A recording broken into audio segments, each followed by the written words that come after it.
Hello, is this Mr. Gambino here with a new stream? And in this stream, we'll be going over the event week for this week in Grand Theft Auto Online.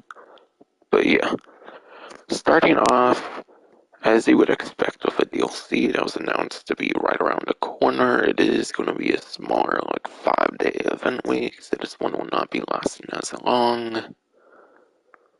That's a pretty important takeaway this time around, I would say, for this event. And yeah, I feel the main highlight would definitely go to the gun running cell missions here, so I chose that as the title. I'll explain it a little more later on. But yeah, Operation Paper Trail earned 2 times money RP for all of those missions. But yeah, these are the new missions from Agent ELP, the United Paper Contact from Grand Theft Auto 4, back from Grand Theft Auto 4. Pretty cool set of contact missions. But yeah, they're more like story focused and stuff. So they're not the most replayable in my opinion. Like some of the more like traditional contact missions are probably better off for money making, I would say. But I think they just pay out kind of around like the average contact mission, like 20 to like, I don't know, double maybe like 40, 50,000 at most for like 16 plus minutes or something. Not necessarily going to be the greatest. Definitely doesn't hold a candle over like the short trips, for example. Like the short trip, like Franklin Lamar missions just technically pay out better because of the way the like hard mode works and whatnot with those. So it's definitely not the best, even with the money opportunity here. But if you've definitely yet to play it, then definitely a good time to do so. Honestly, if you want to do any of them, honestly, really, for the most part, most of them would be pretty fun, aside from possibly the last one where you have like all those juggernauts and whatnot. I might go more in detail later when I can show the whole like mission lists and whatnot, but yeah. Gun running cell missions. Completing any will get you the double rewards at 2 times money RP. Gun running, I think normally can max out at like 2 million or something for like max like supplies on like staff and equipment upgrades. I think you can get like a couple $1,000,000 or something normally. Though I don't think I redeemed the like 2 times more for like the email thing that went on with Criminal Enterprise yet, so I don't know if my amounts like increased because of that. Otherwise, you can still make a good like $1,000,000 in the passive business. You can turn it to passive business by buying supplies for $75,000. And with staff and equipment, you only have to do that like a few times, I think. Any supplies you buy typically takes like 2 to 3 hours, I think, to produce. So you don't necessarily have to spend too much time, and you can definitely make some pretty decent money with it if you do it passively through like your arcade or something of the sorts. So yeah, while it passively produces, you can make money through other ways. So gun running can definitely be one of the top couple of few like business stuff in the game, and especially with Criminal Enterprise now with the buff it got, along with the other businesses, we want to do an invite-only lobbies. Probably the main moneymaker, I would say, for sure, for the event. And yeah, last opportunity for the current subscription benefits if you are on a 9th gen system like myself, being the PlayStation 5, Xbox Series X, or S. I will be talking about the subscription stuff, by the way, for the upcoming like thing in this stream. I decided against doing a video for like the previous information because it was like one image and like a couple paragraphs, and I didn't really feel it was all that worth making a video off of like 3 like measly paragraphs of barely any information. I feel the image was really the most like worthwhile thing from the December 8th like information reveal. And then yeah, the subscription stuff they announced on like December 9th for the one that will line up with the new DLC. There was a little bit there, but again, I think it was mainly just like a couple of few paragraphs and like one image mostly again. So I didn't really feel it was the most worth making dedicated videos on them, so I'll talk about them on stream here then.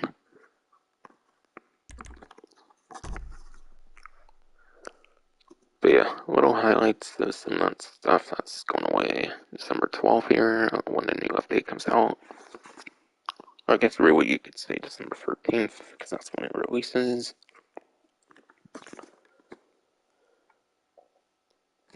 At the end of December 12th, that's the end of the current event that's going on for the weekly stuff here as well.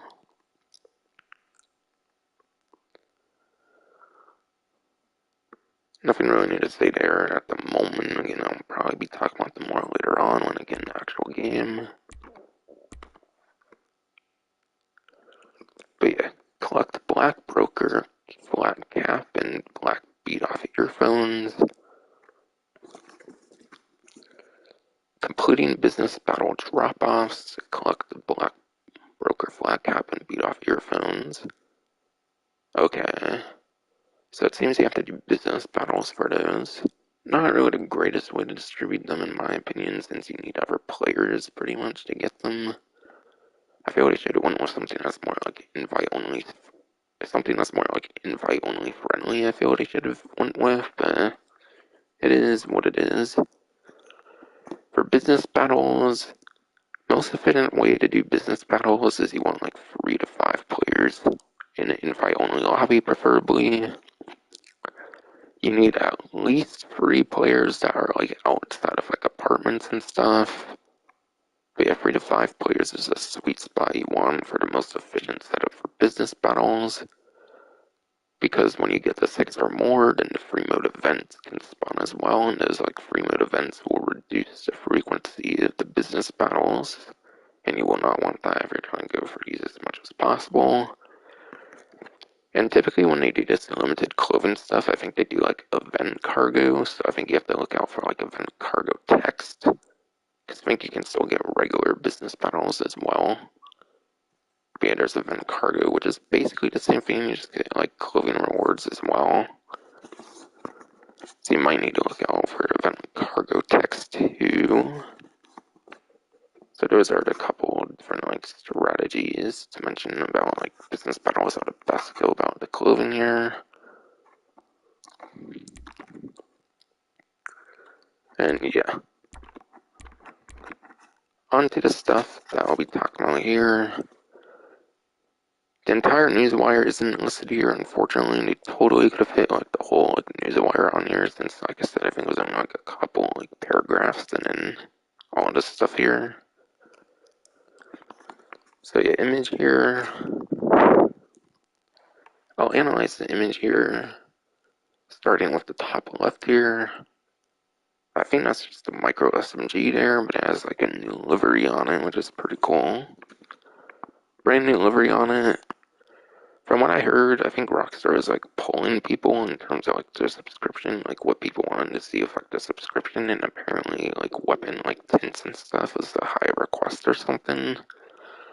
So unfortunately, cool like livery like tint stuff could be tied to the subscription. Unfortunately, that's kind of something pretty obvious, but yeah. I think that's kind of where people were hearing that beforehand, but yeah, the new like image being kind of confirmed stuff like that can happen with these new like weapon liveries. Person in the middle there might just be someone involved with like your business or something. Person on the right there, I think that's that Dax contact that they showed on like the December 6th information drop with the like phone contact like thing with the character holding the phone. Dax is like on the top of the list. That's totally gotta be that Dax contact. They were actually in like one of the other images, and I didn't necessarily notice that on December 6th. Same with another character I'll talk about later. But yeah, something interesting is the baseball bat they're holding is actually red, it looks like. So maybe melee weapons will finally be getting like livery upgrades, aside for like the brass knuckle, I think was like the only other exception. I don't know, I think the switchblade as well was like another melee weapon with like a livery. So maybe the baseball bat will be getting at least some kind of livery, and that could be kind of exciting. More melee weapon customization could be quite welcome.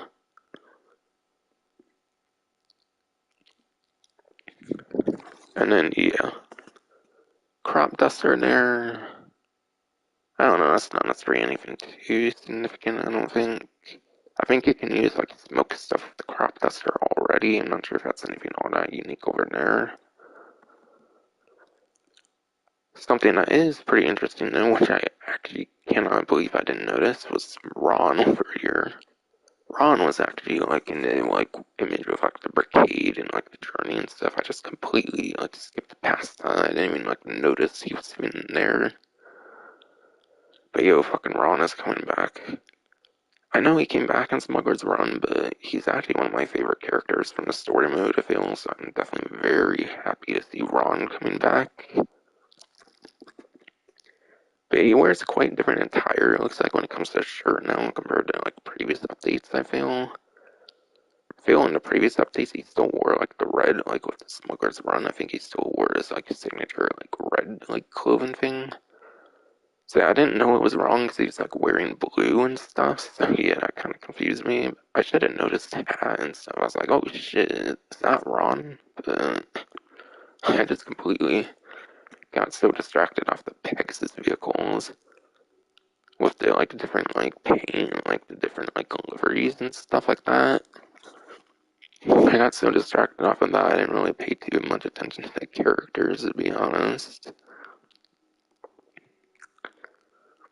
And then, yeah, there's that Brickade again. A little more details on that later. Because, yeah, they revealed a little more details on it with the, like, subscription stuff they released on the 9th. I'm doing the stream on the 10th, I believe, here by the way.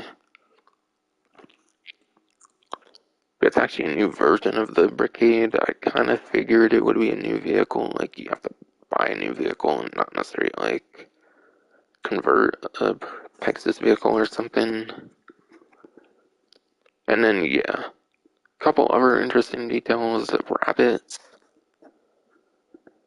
Rabbits are involved with drugs already in the game, kind of with the like peyote plants and whatnot, like hallucinogenic kind of like drug kind of shit. All so they're probably related to some sense with the drug war, definitely. They're probably not just there for show or anything weird or anything. And then I think it's actually like the hippie camp thing there, which Ortega has the hippie camp or whatever from like story mode, if I recall. And yeah, Ortega already had like appearances in a couple of like Halloween stuff, like the Halloween like business battle they did in like 2020. I think Ortega was involved with that. I think you went over to Ortega's trailer in the 2020 like UFO like business battle thing. And then 2021 with the Halloween thing, you could do just like photographs of the UFO and Ortega would text you. Seems Ortega might be getting a bigger role, perhaps, with this new update, if that trailer has anything to do with that or anything. That could actually be pretty interesting to see Ortega back or something. Or, wait, I might mean Omega or something, I don't know. Is they were Omega or Ortega? I get those two characters confused. The one with, like, the space docker, and then there's that, like, one from the first, like, Trevor mission from story mode that's in that, like, trailer, and you kill and whatnot. But you have the option to kill. But yeah. Name of the update, Los Santos Drug Wars. They didn't actually give a name on December 6th or December 8th. Los Santos Drug Wars name got revealed. Same with release date of December 13th, which will be Tuesday, which is typical DLC drop day for GTA Online. Join up with old pal Never's Run and a new band of out-of-state misfits on a mission to put their stamp on Los Santos Psychedelics trade.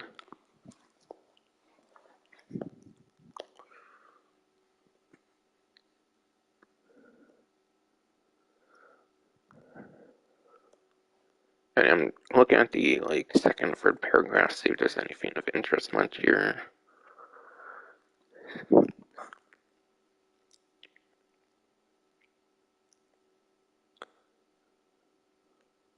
They might have kind of mentioned this all, but I'm mentioning it just in case. Fought off an unlikely collision of wealthy hippies and trigger-happy bikers while cooking on potent hallucinogenics.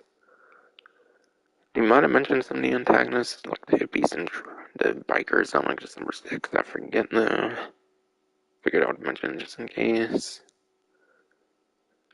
But yeah, in elaborate labs, start off your own massive rolling chemistry set.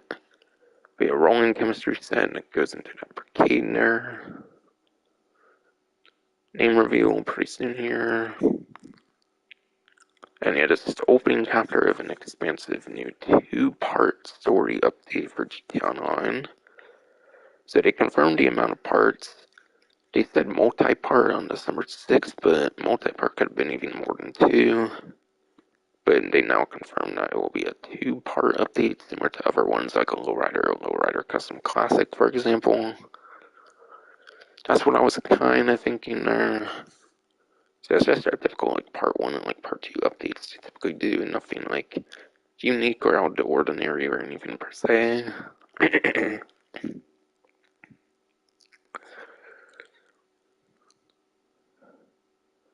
But yeah. And caution, Los Santos Drug Wars contains a range of wild side effects, including a new business enterprise to operate. So yeah, there will finally be a new business to operate, which is pretty cool. Honestly, I felt like the auto shop stuff they do with like the tuner and the biker kind of are small businesses, but weren't like your typical huge businesses like Smuggler's Run and like gun running and stuff. Sounds like it might be like the first like huge business, I would say, since nightclub. I would say would probably have been the last like huge business thing you did, I would say.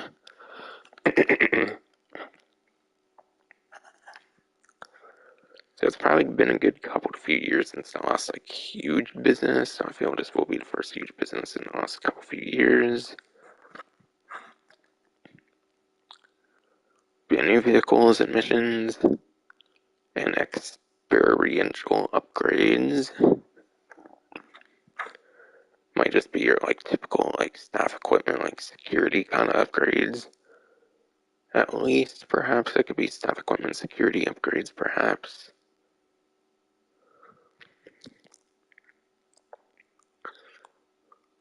And it's just first dose. Be prepared for lots more exciting events, including some jolly holiday hijinks.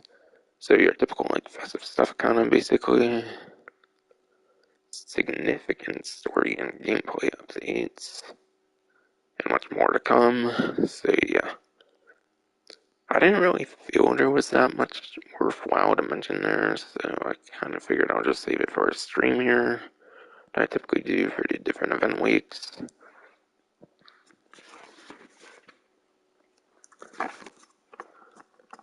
I know a lot of YouTubers did like the video and it's like a little bit of information, like one image and like 3 paragraphs, but I just didn't really feel it was enough to warrant another video like 2 days later or something. So yeah, I figured I'd wait for the stream. And yeah, I'll go into the subscription stuff. It won't be on the screen here because they don't have something for it. Didn't put it on here because I'll probably do it when it releases.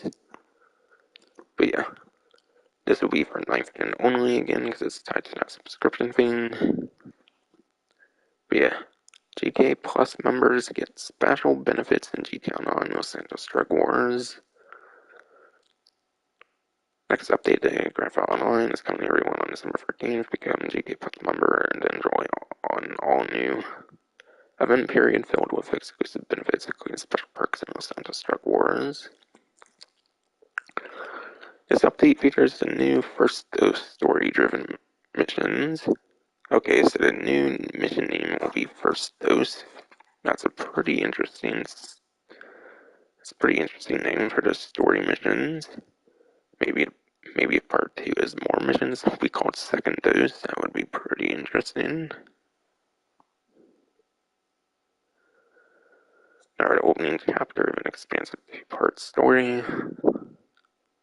I really hope there's solo missions, but if they're like the short trips kind of where you had like Franklin and Lamar, maybe it's like maybe Ron, and maybe there's like a second like iconic character or something. Maybe it will be similar to the short trip missions where you might need at least 2 players, but you play as like other characters, which could be pretty interesting. That's what I'm gonna speculate, since short trips are probably the most like story heavy mission so far. This kind of gives like short trip kind of vibes. Since those involved like smoking stuff as well and whatnot, for because yeah, those involved like smoking stuff and whatnot as well.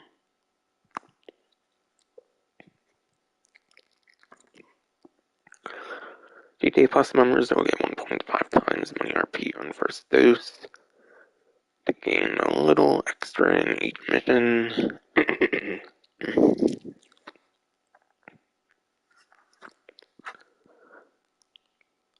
Plus it stacks of GTA Plus it stacks of GTA money RP bonuses and weekly events. And it'll last for the whole membership event period, which will probably be 1 month or something.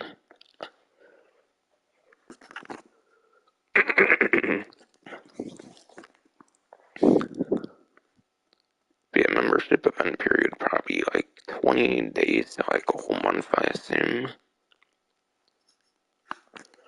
After completing the first dose and acquiring necessary lab equipment, so you might need to do a setup mission to set up the business, similar to those other businesses, where you have to collect this stuff first. Realistically,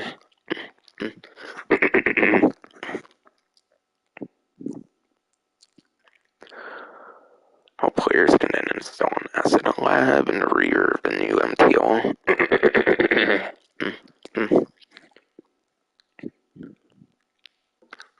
But yeah, all players can then install an asset lab in the rear of the new MTL Brigade 6x6. See, the new God damn it, Road's being a bitch though for some reason. But yeah, MTL Brigade 6x6 is the brand new Brigade with the new livery on the screenshot there.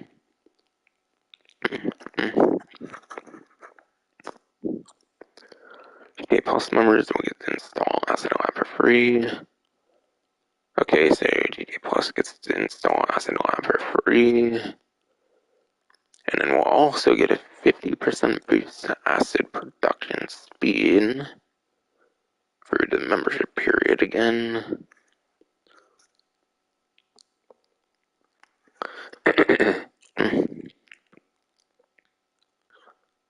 But yeah, seems subscription people will still have to buy the vehicle, but seems the acid lab might be an upgrade for the MTL Brigade 6x6. It appears here. So it seems you'll still definitely be having to buy something, even if you get the subscription, so keep that in mind. But money is so easy to make these days, so it should be a non-issue.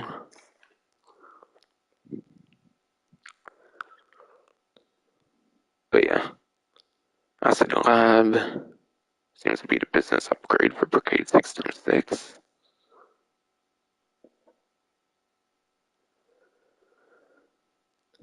And yeah, 50% boost to acid production speed.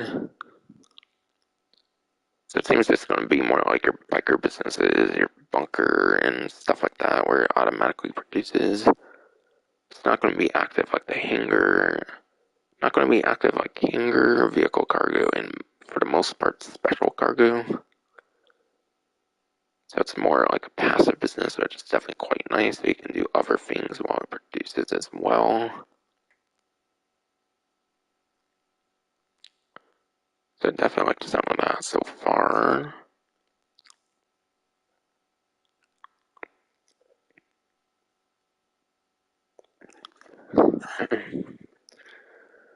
There's also new and exclusive festive apparel coming with the new GTA Plus membership event period beginning on December 13th to help you gear up for the holiday season, along with new property and vehicle benefits. Which they don't seem to announce all that, they just like have a generic thing there, so maybe they'll announce more subscription stuff when it releases. for the new subscription stuff coming up. I don't know, the vehicle could be the Brigade 696, and maybe they'll include that as well. But according to the initial news wire about it, doesn't seem that's necessarily the case. But maybe. And the damage didn't necessarily provide anything new, per se. Just has, that Dax character, that same baseball bat, and that same, Brigade in front of, a Liquor 8. Nothing really spectacular.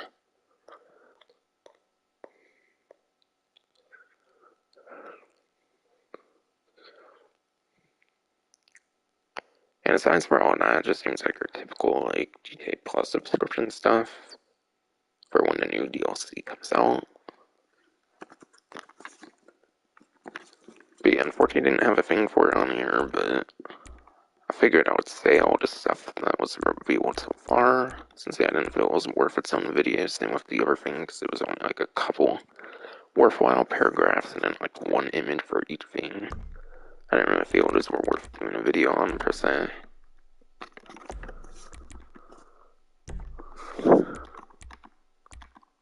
Alright, I'm done here. I'll be going in game now then.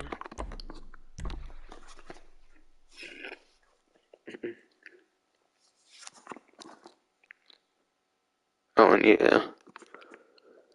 Had the Wendy's, pretzel, bacon, pub, but yeah. Had the Wendy's, spicy, pretzel, bacon, pub, spicy chicken version, whatever. It was pretty cool. Has, fucking beer cheese shit on it, fucking onion ring shit and whatnot. It's fucking pickles, pretzel bun and shit like that. I'm my god, this shit's amazing. I think it was the first time I've had it. It was pretty good. And yeah, had one of those new peppermint frosties at Wendy's. Actually, was tight as fuck.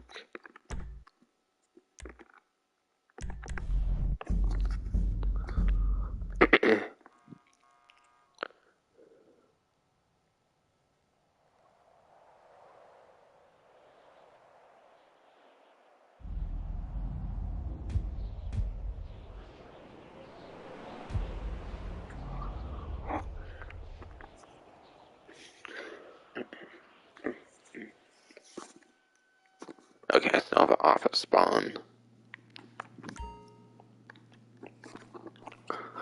I might take advantage of that actually, because there is one of the new money opportunities for the event here, so I might do that actually. Why not? Hello. What can I do for you? Sure, I'll do it right now. Why not?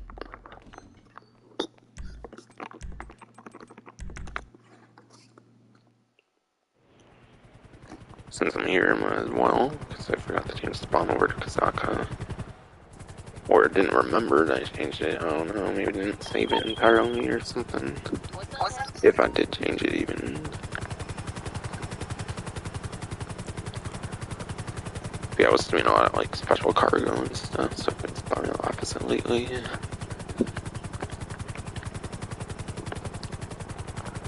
So I figured since I'm here, I might as well show off from these money opportunities and to start off. Which don't usually do like this, but again, it's convenient since I'm already there. Anyways.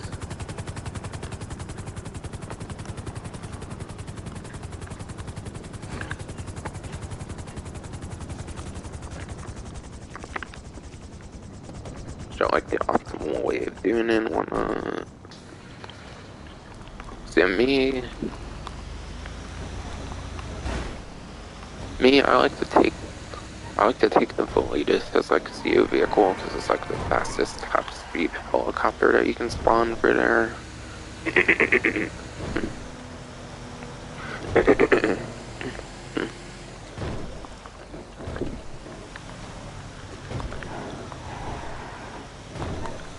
Not as good top speed as the Sparrow, but you cannot spawn the Sparrow from the office. You have to get out of the office and then spawn the Sparrow. I think it's nice and convenient just being able to spawn a helicopter right from the office when using it as a spawn location. So you have the latest, you're only sacrificing a little. lost in top speed as far as I know, so yeah. I would just spawn up Elite it if you have it available and everything.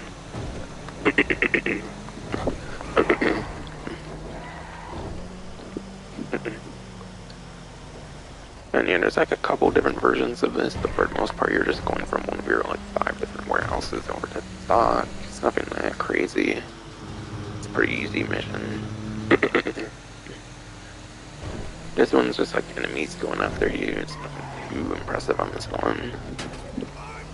There's one where you can get a water level on you, and it's pretty annoying to lose the water level actually, because I think if you die, you still have the water level, so you have to actually lose the water level. Not like other stuff where you can actually like kill yourself and then you lose the water level like instantly. I think certain things work like that, but not in this mission when you get the water level version. And you have to get the water level and you cannot call Lester and remove it either, which is pretty annoying, so that's the one version that's pretty annoying with export mixed goods. But for the most part, it should be a pretty simple mission, just going from one of your up to 5 warehouses and then the docks. To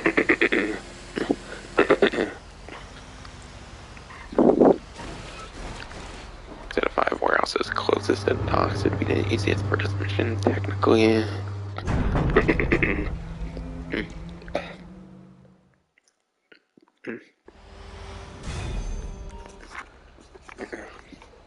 And yeah, normally you get 50,000, but because I'm double money, you get 100,000.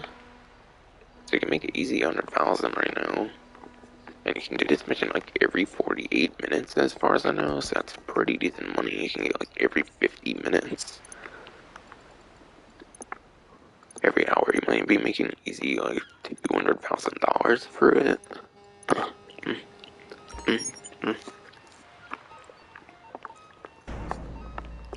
Might as well hop on like each hour to do it like every time or something. If you're playing like another game, you can just hop on this like each hour or something. It's pretty nice and convenient.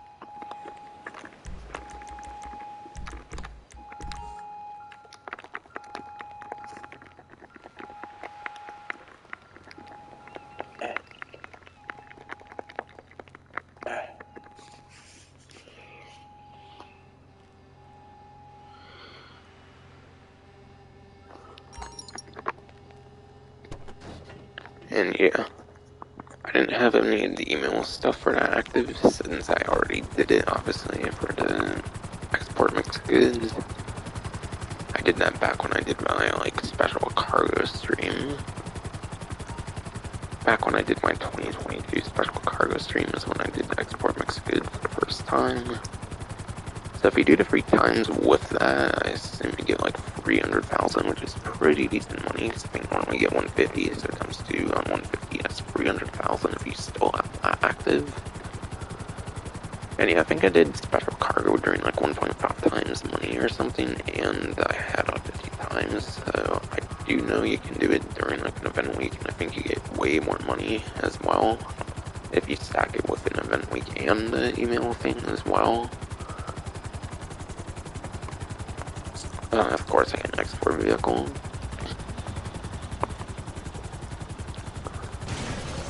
Fine, I want to get this reputation still. I'm like 200 reputation, but there's fucking 1,000 levels of reputation, so I want that as much as I can here, so I'm doing it.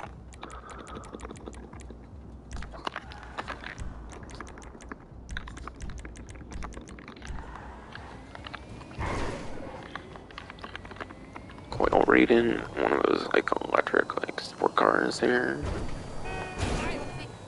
Damn, it's moving faster than I expected, given it's an electric car and is typically don't have the greatest top speeds.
Okay.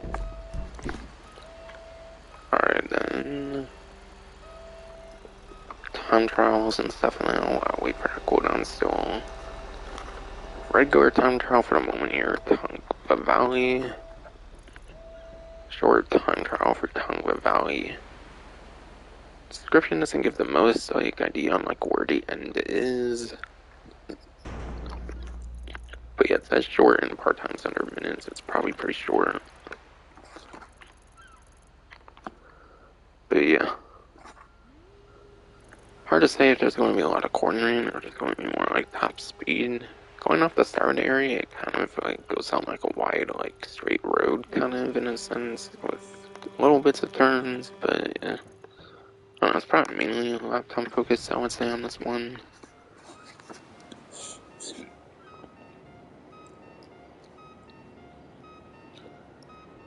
So yeah.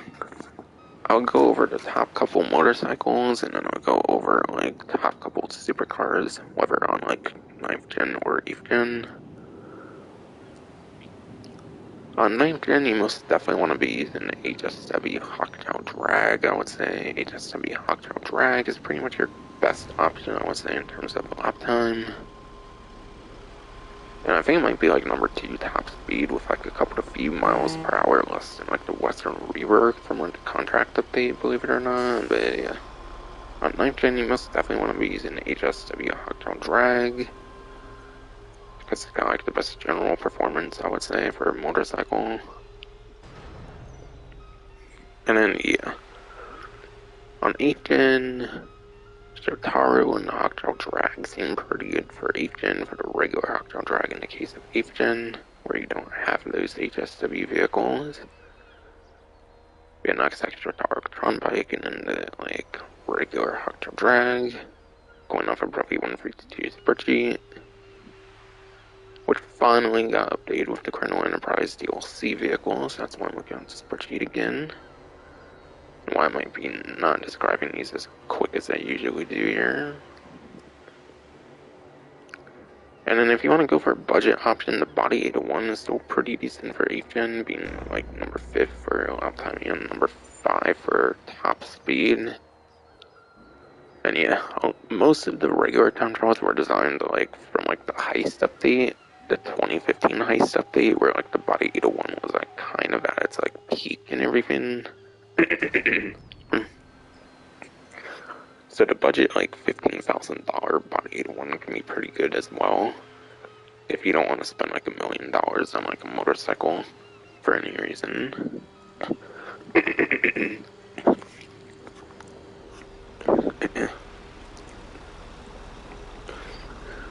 And then yeah, for 9th gen, you pretty much obviously want to be using your HSW supercars in terms of a supercar, so I'll be the Weaponized Ignis, the Cyclone 2, and the Devastate 8 HSWs. And then yeah, on 8th gen, Proton Emrys, the Benefactor Krieger, and the new LM87 from Colonel Enterprise seem to be your next couple best options for 8th gen supercars when it comes to lap time. So yeah, those are pretty much all your like lap time options. Going off of roughly 142 Super G. RC Bandito time trial this time around is Cemetery. And yeah, no real reason to go into too much detail when it comes to RC Bandito time trials, I would say, given you can only use the one vehicle, so there's nothing you can really change when it comes to the vehicle. You mainly just have to know how to like corner and whatnot for each of the different time trials. I would just watch like a guide on like YouTube.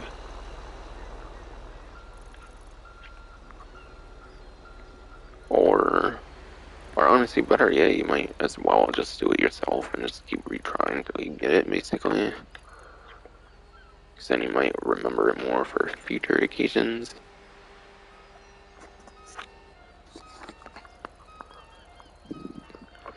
HSW time trial to somewhere around if you're on the 9th gen system like myself is Terminal. Yeah, I'm trying to think where this one goes to. I want to say this one goes like over to here or something like that. Pretty easy one as long as you know where to go and everything. GPS route might not be the most reliable in this one if I'm remembering right, but yeah. I'll show it off more in detail later on. And HSW time trial, you can pretty much use anything you want, because unlike other time trials, you don't see the part time right when you go on it, the like screen here. Reason being is the time that you have to go against depends on like the class of vehicle you use, or like whatever vehicle you use in general, or something like that. So any vehicle can be decent in an HSW time trial. But obviously, your quickest options are most definitely going to be like the Hawktail Dragon is like HSW supercars, I would imagine. When it comes to like general performance, I would say. And then for best like top speed options, I think those go to the two new ones from Chrono Enterprise, which would be like your Sterling GT HSW, which will be the one I will be using. So that's the one I'm currently using for these HSW time trials. And then there's the new Vigera ZX HSW, which is the new best top speed of like the entire game on 9th gen. So if you're going for top speed primarily, which you probably should for these HSW ones, then yeah, those might be your couple best options.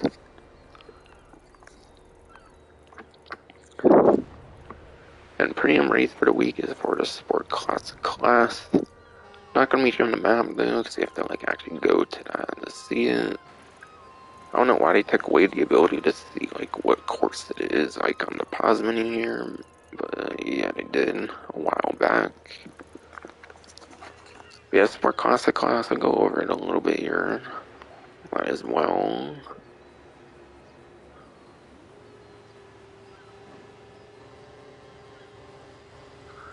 But yeah, when it comes to 9th gen, you'll most obviously want to be using your Turismo Classic HSW and your Sterling GT HSW. Turismo Classic might be better if you have lap time. Most courses will prioritize the lap time, so your Turismo Classic HSW might actually be better when it comes to a lap time situation. But if there's a lot of highway and stuff, then your Sterling GT HSW might be better off.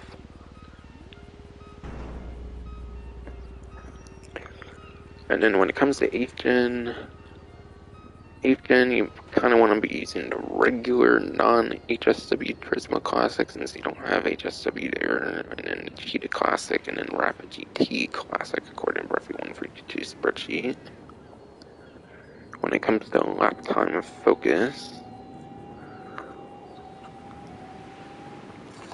and like a general like performance focus,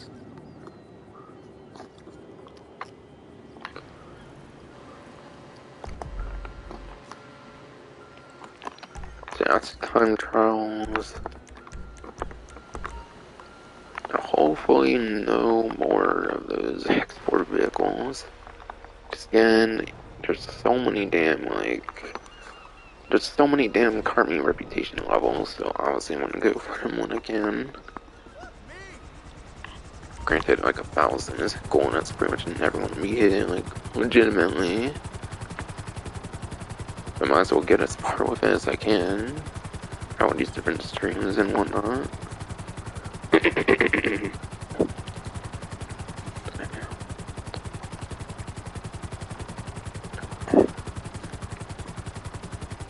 That's where throat's probably dry.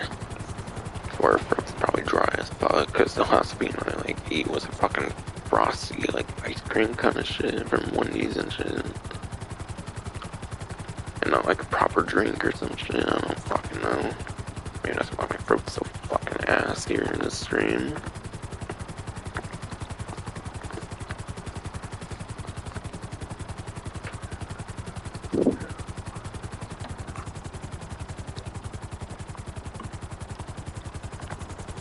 But yeah, now I'm at the casino here to show off Podium Vehicle.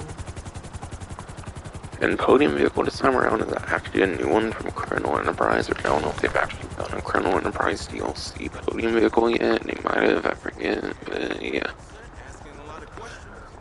It's not necessarily mean it's a great one. I was like, well, kind of mention it later on. It's not necessarily going to be a great one per se, though.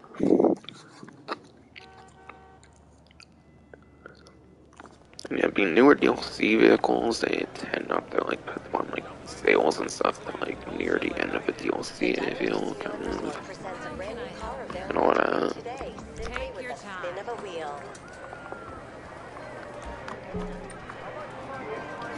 You might want like a wheel spin of the week. I typically do. I don't do them every single day or anything crazy. I play other games too, not just this.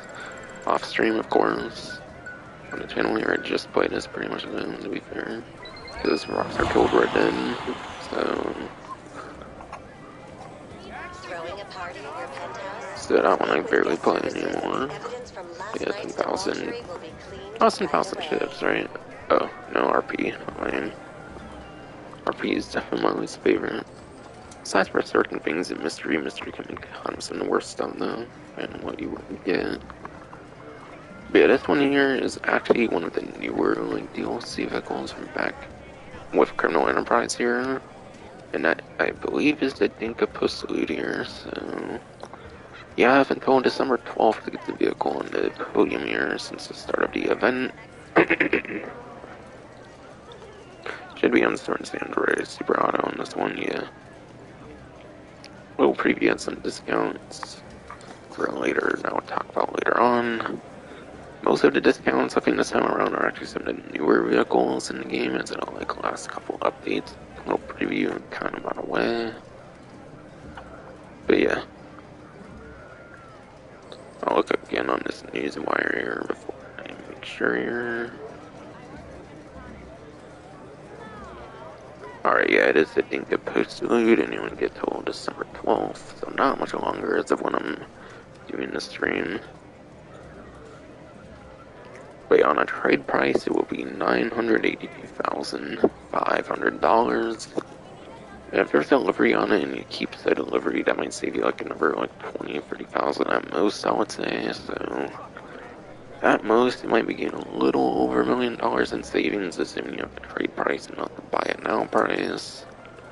Trade price, you only need to get like, you need like car meet rep like 80 or 85, I believe, since the two new like tuners probably took the next like amounts that were like after the like initial like 15 tuners or something. I think every 5 like levels in the car meet rep they give you a vehicle trade price. Most vehicle trade prices are obviously placeholders because there's only up to like 80, 85 now with these two new ones here. Yeah, trade price is pretty easy to get if you wanted to get the trade price. If you end up not getting it, want to get it later on or something.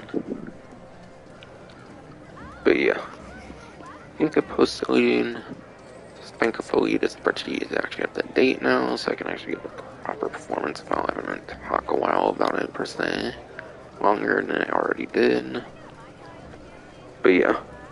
Postlude is actually the worst coupe of the entire game when it comes to lap time and general performance, it looks like, according to roughly 1.322 spreadsheet. It is the E tier coupe. E tier is pretty much bottom tier for coupe. And that is 18th place lap time, and then it is 18th place top speed as well. Holy shit. It's the worst lap time and top speed coupe of the entire game, apparently. That's pretty crazy. Given it's one of the newer coupes of the entire game. But yeah, these new coupes from Colonel Enterprise are not really good at all, unfortunately. Especially the Postlude here, which is the worst of the two. So, even if you get it, it's not really great. It's only nice because of the like newness, nostalgia, and technically it's a tuner, so it has some pretty good customizations, to be fair though. Then again, a lot of vehicles have good customizations in this game, so that's not really much of a talking point either. And when there's like 19 to 20 tuners at most in the game now. I think there's 17 with the initial update, and then I think the 2 new ones, obviously. I think that makes like 19 tuners. Every tuner basically has good customizations. Yeah, not really a good talking point for that either, to be fair. Yeah,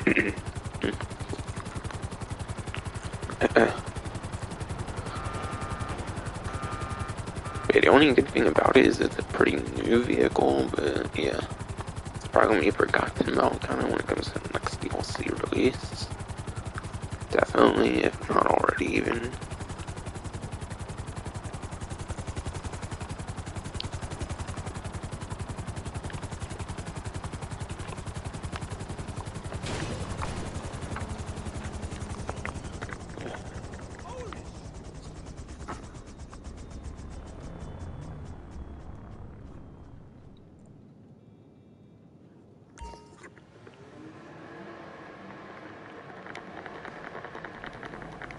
And yeah, over at the test track now, I'm gonna go over the stuff over there.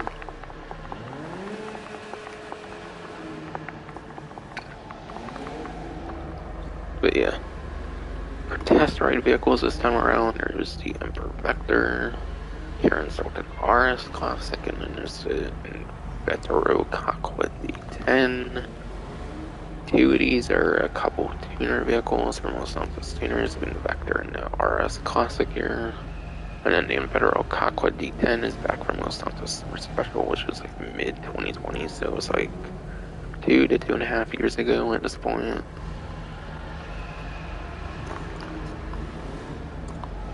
But yeah, I'll mainly only talk about them if they're on a discount, kind of. I think there's definitely at least one on discount. I think it's for sure at least a Cockwood D10 over here.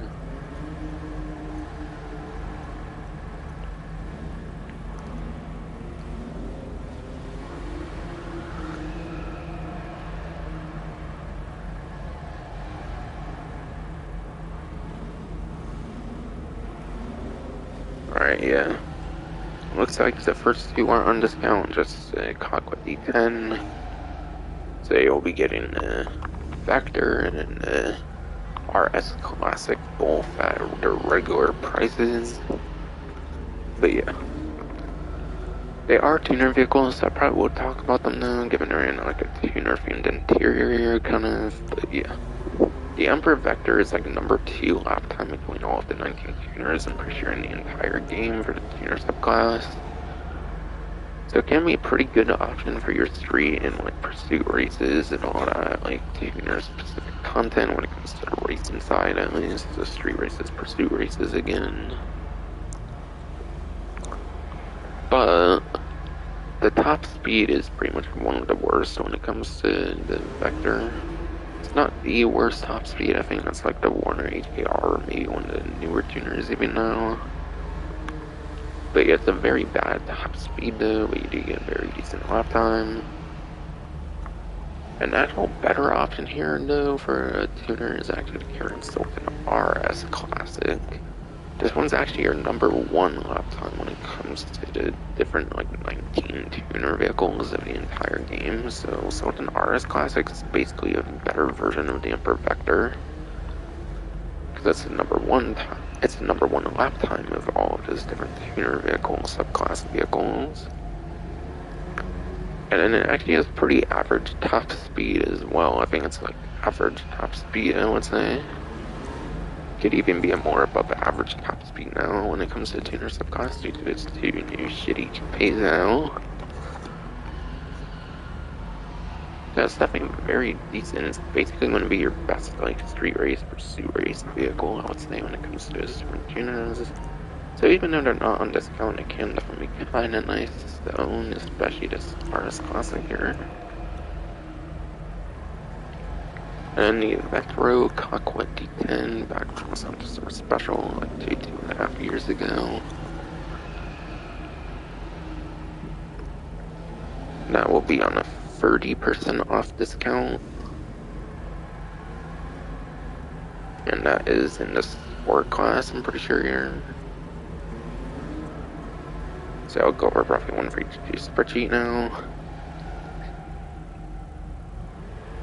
Holy fuck, there's 99 sport cars in the game now. Holy shit. If there's even one sport car in the next update, that's over, like, that's into 100 sport cars apparently. It's insane.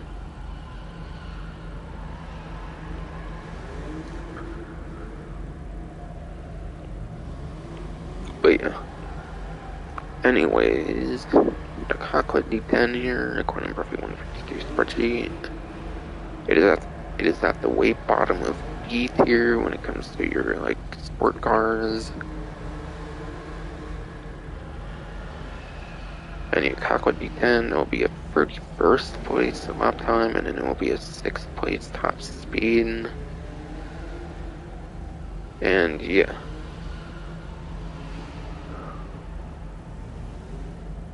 Two of those top speed options will actually be HSW vehicles as well. So on 810, your Cockwood D10 will even be like a number like 4 in terms of top speed. So yeah, 6th place top speed is its best performance, and that alone can make it kinda worth having for a pretty niche usage. That would be very good for your like highways and stuff like that, whether it comes to a race or just cruising around. It can be one of your better like top speed sport cars, at least for regular sport cars. But yeah, 6th place, 9th gen. But yeah, if you take out the HSW vehicles, that should be a 4th place top speed for 8th gen, which makes it more within like top 5. So it can actually still be a pretty decent vehicle in some cases. So none of these vehicles are necessarily too bad this time around per se.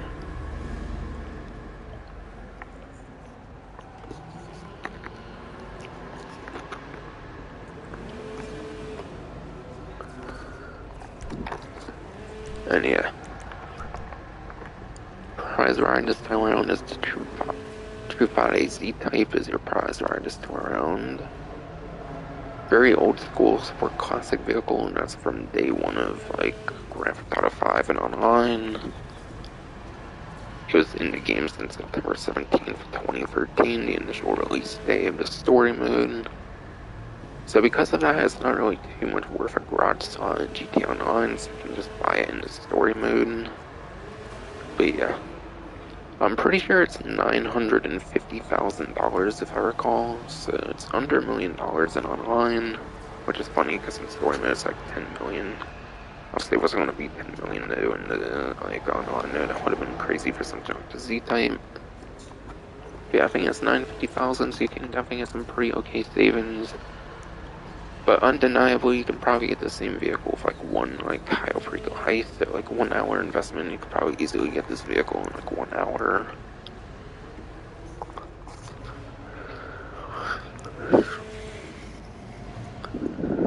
And yes, in Sport Classics, I'll have to go over performance from Ruffy 152 spreadsheet. And yeah, C-Type, according to the spreadsheet, is a C-tier Sport Classic vehicle. And that makes it number 15 for lap time, and then it will be number 3 top speed actually.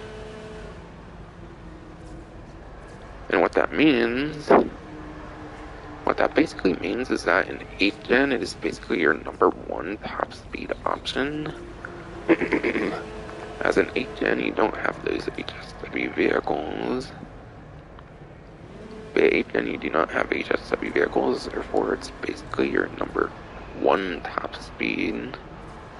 Because yeah, I definitely said number 3 for top speed, going off the spreadsheet.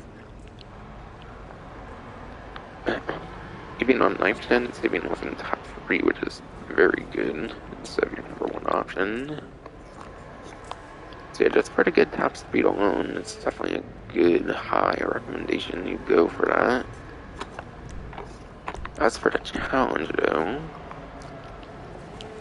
your challenge will be place top 1 for 3 days in a row. I'm doing this stream on the 10th, so I think you basically have to start this challenge as late as the 10th here.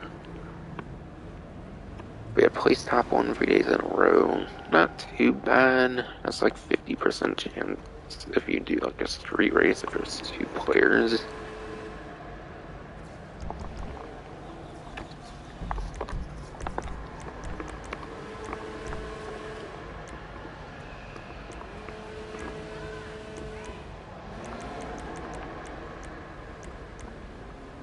Okay.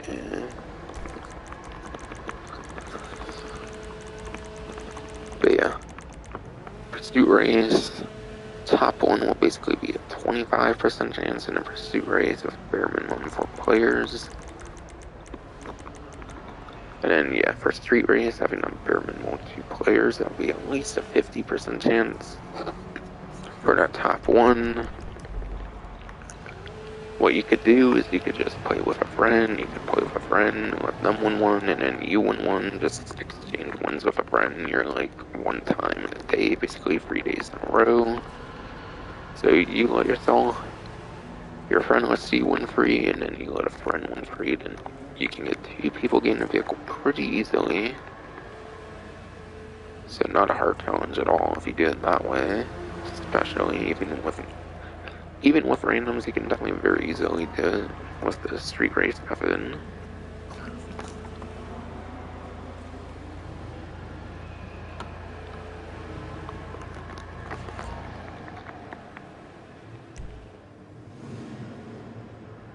But yeah. Your HSW test ride this time around is the Class A Vajero ZX. And I already mentioned earlier, it's your basically #1 top speed option for the 9th gen version of the game. And between the 2 HSW muscle cars, it's definitely the best of the 2. Being the newest of the HSW vehicles, that's not surprising. It's a very good pickup there if you're on 9th gen. So all the vehicles this time around on the test track and all that, I feel are definitely pretty good this time around.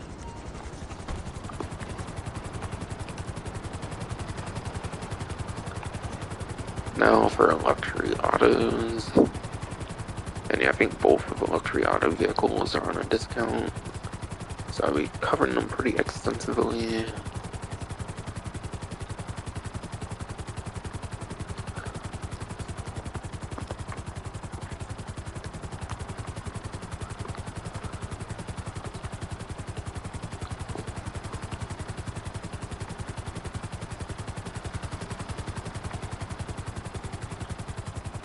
Oh yeah, pavement hit.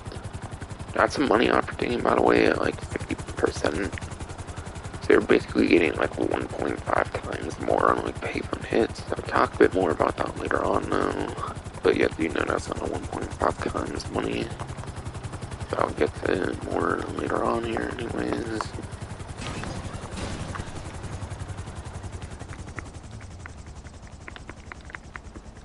But yeah.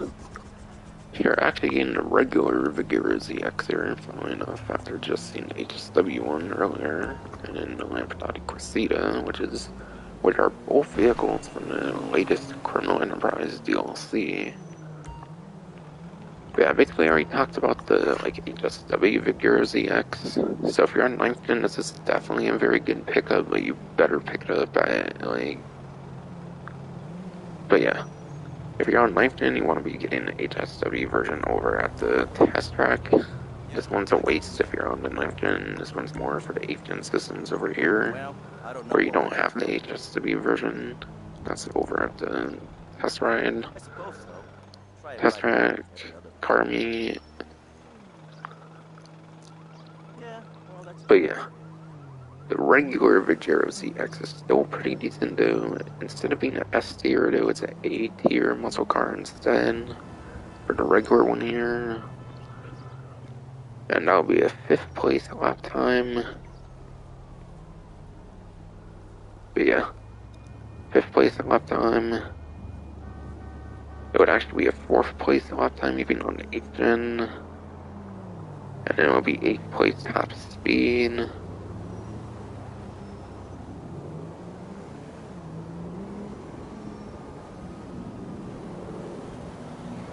And yeah, there's 2 HSW muscle cars. I think you can even up the top speed 2 more times if you're like on 8th gen where you don't have HSW. So yeah, 5th, 9th gen, 4th, 8th gen for lap time. 8th top speed for 9th gen, 6th top speed for 8th gen. So yeah, the regular one's definitely a very good performance as well, but yeah, no sense of getting this one here on the 9th gen, more for 8th gen here.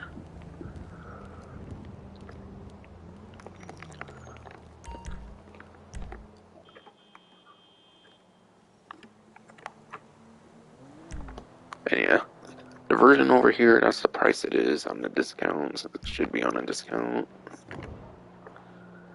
The Lampadati Corsita here, that will be the price for this one here, and for the certain build that's at the Luxury Autos. You could probably even get them for a tiny bit cheaper as well on a vehicle website, but I would recommend getting the ones at the like dealership because you get a livery with them as well. Unless you plan on changing the livery, then you're kind of wasting a little bit of money. So it depends on if you want to keep the livery or not, basically, if you should get it here or on the vehicle website.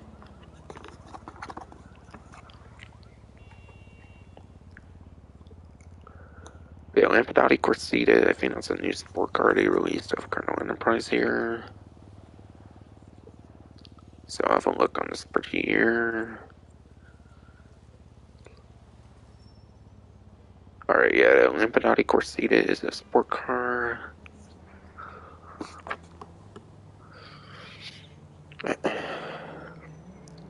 A-tier sport car according to the spreadsheet. And I'll be 11th place for a lap time, and then I'll be 5th place top speed on 9th gen.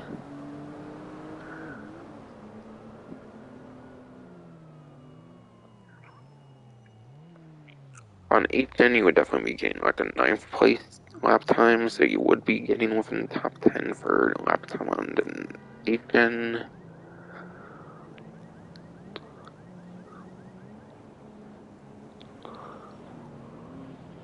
And then, yeah. Corsita would even be like 3rd place top speed, wouldn't. Corsita would be 3rd place top speed on 8th gen as well. And if I said 8th, I meant like 3rd or something for top speed. So you can definitely get it within like top 10 for both lap time and top speed if you're on 8th gen, but yeah. Lap time is pretty lacking though if you're on 9th gen though on this one, so I would recommend on 8th gen only for the Corsita here.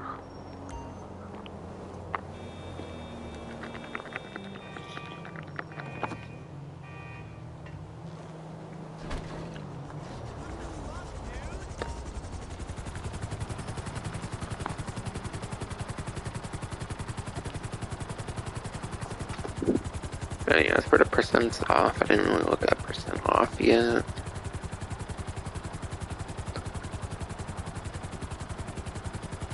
But yeah, Corsita will be 30% off and your Vicura ZX will be 20% off. So 20% off Vicura ZX, Corsita 30% off.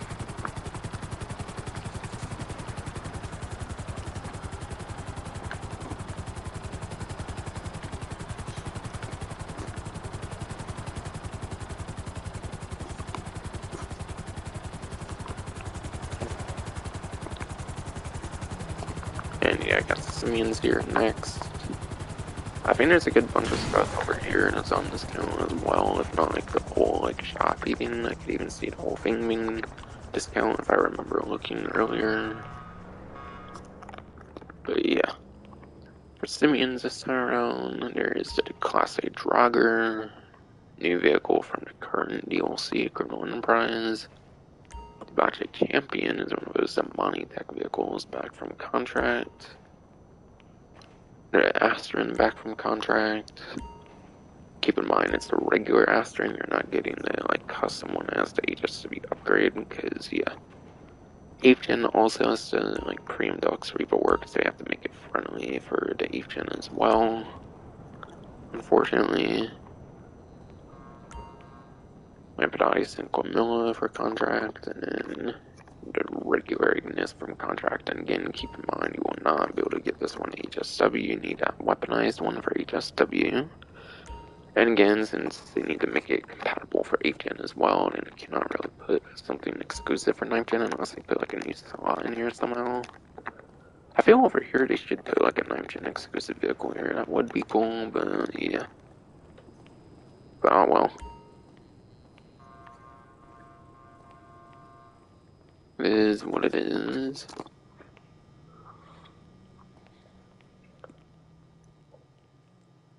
Alright, Draugr has a discount. Champion has a discount. Yeah, Astron has a discount. Yeah, Sanguimela and Ignis. So all of these are actually on a discount, as I recall.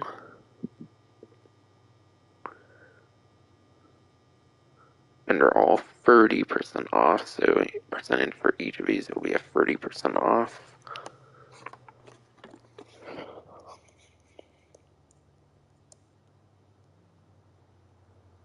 But yeah, starting off with the Draugr here, going off of roughly 142 spreadsheet. Draugr is the one new off-road vehicle from the Colonel Enterprise DLC, the newest vehicle addition of these 5 here.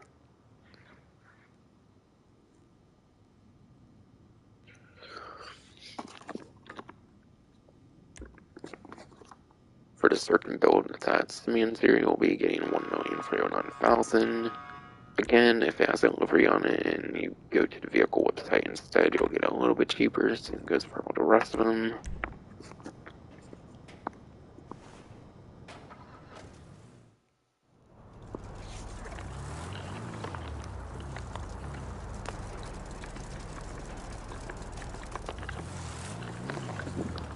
But yeah, Class A Draugr here. It's actually pretty decent here. It is at like the top of the X tier in terms of off-road vehicle, which means it has a number 1 lap time and it also has a number 4 top speed. And yeah, there's no HSW vehicles for off-road, so that's the same performance for a 9th gen and 8th gen. So you're getting your number 1 lap time option, and then you're getting within top 5 for top speed. So it won't be the best for like a highway situation, but it will be best for most off-road races for that lap time. Because most races won't be having cornering in it, obviously. And whoops, I'm in a crash there.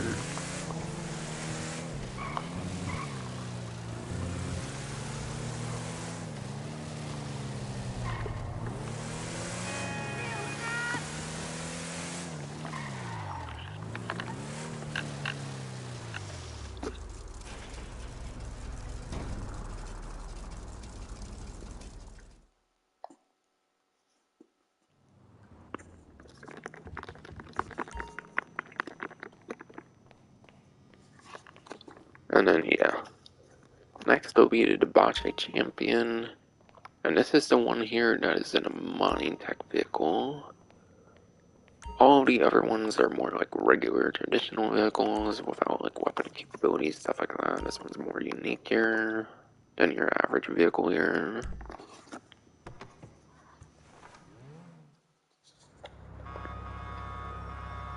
And yeah. Since it has weapon capabilities, I'm not going to talk performance on this one, I'm just purely going to talk the weapon capabilities in this case. Either way, from what I remember, the Champion is not that good performance for the super class, which is probably a way to balance the weaponization of it and all that. But yeah, for a mining tech here, like your typical contract DLC Amani Tech vehicle, it will come stock with bullet resistant glass, which means it can take like 16 like assault rifle bullets and like 16 pistol bullets, etc, etc, before like one of your like windshields break.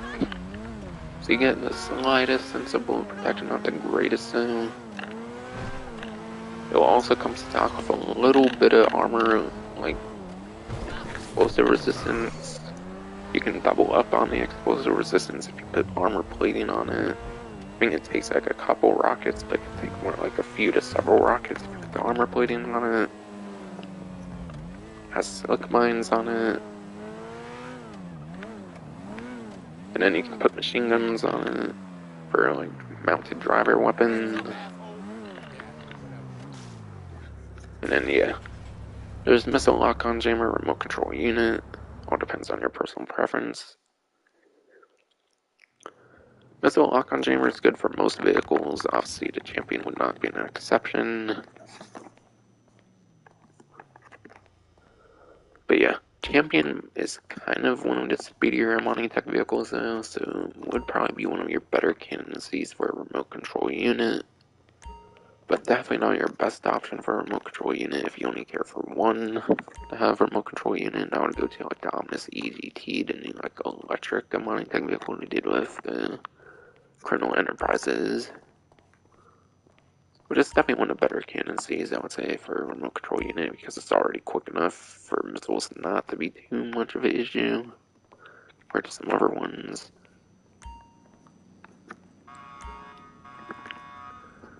Next here will be Pfister Astron. Any of the rest I'll be going over the actual performance because they're not weaponized or anything crazy, like unique or anything like that.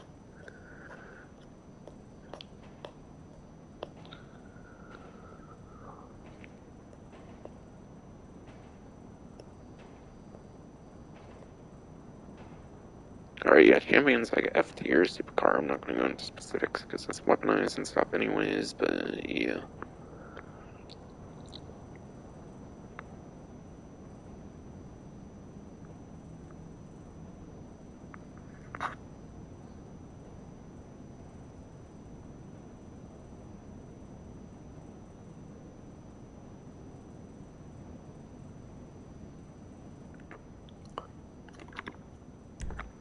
Alright, test drive it here.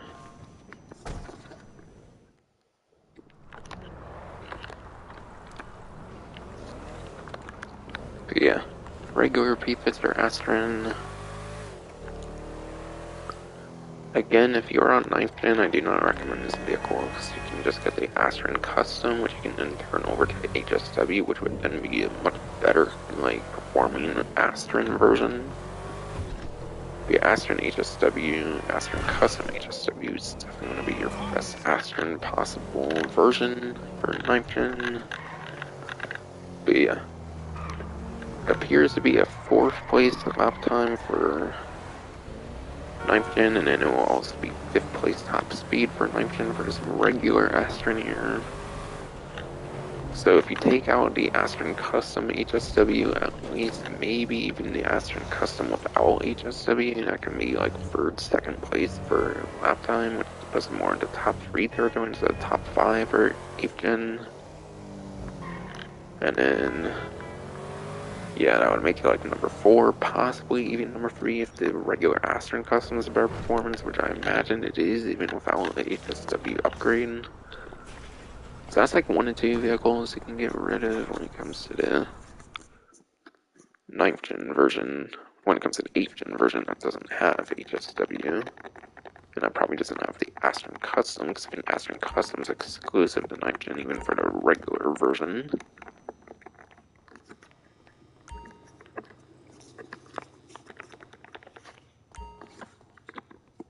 And yeah, that's the price, by the way, for the version over here. For 30% off, 30% off price over here with the variant over here. Maserati Cinquemilla. This one is in the sedan class, actually, so it's a pretty interesting classing. It's not off-road, super, or sport. Or SUV, I mean. So yeah.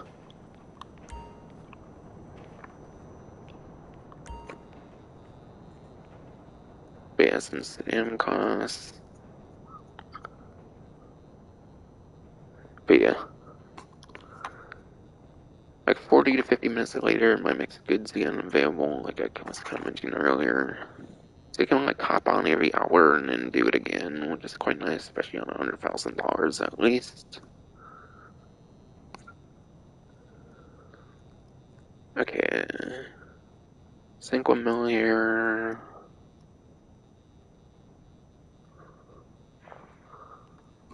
And yes, the Dan doesn't have any HSW vehicles, so this performance will be for both versions of the game, similar to Draugr.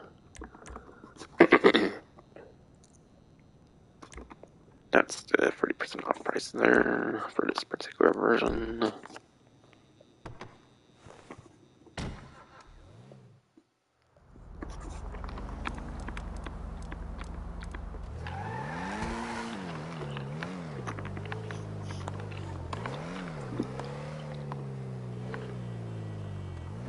Beta Lampanati 5,000,000.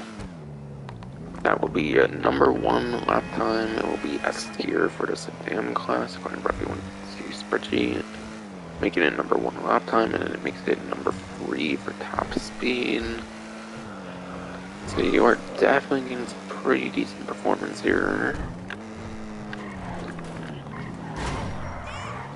Definitely cannot go wrong with 5,000,000.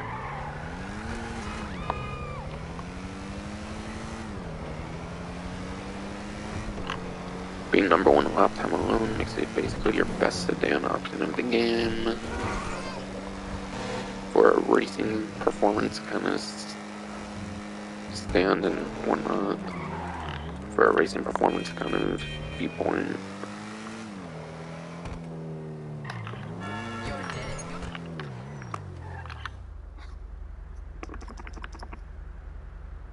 Hey, oh no, fuck that shit, I only did it for 2 times money in their LGT a little bit.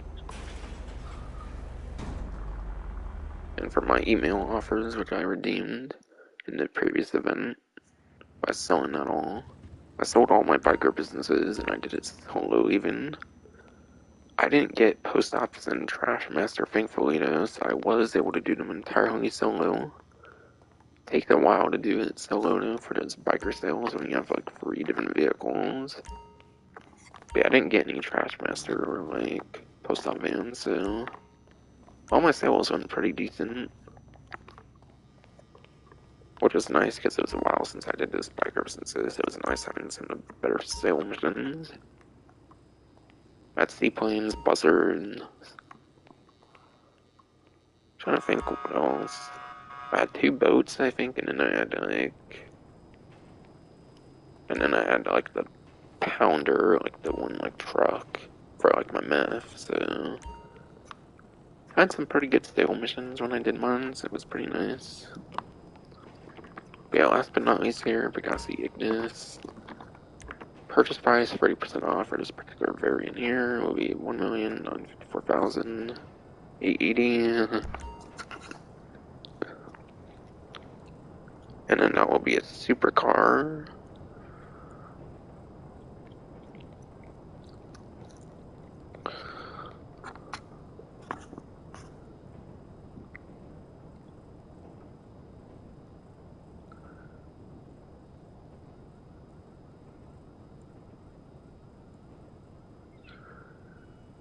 Right.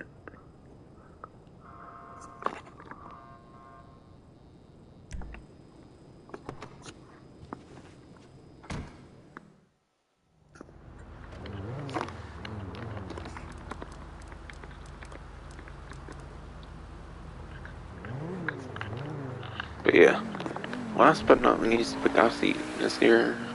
According to Breathy 132 spreadsheet, it is a B tier supercar. B tier, not as good. Might definitely be one of the more disappointing like vehicles of the list of the 5 here, I would say, for Simeons this time around. Especially on the 9th gen version where you have that weaponized Ignis as the HSW upgrade and is weaponized even. But yeah. Has that cool like active like dynamic spoiler, looks like, at least when you get it stock. I assume you can put like a static spoiler similar to newer vehicles and still has the like dynamic spoiler, which is pretty cool. But yeah. Apparently it's a number 12. 12th place lap time and like 27th place top speed. -3 for all of the different HSW vehicles, at least like the HSW modified versions, like at least makes it like a 9th place on lap time. Which means on 8th gen it can still be within top 10 for lap times. That can be okay to decent at best. But yeah, probably definitely the most disappointing one here this time. What do you mean you'll be at cardio striptease class?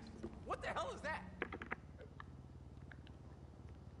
But yeah, this one is very good performance. My wife gyrating for the whole world to see. That's a money tech. Fine. I guess I'll go bowling or something. Decent performance. Decent performance. Yeah, this one's definitely the worst of the 5 here.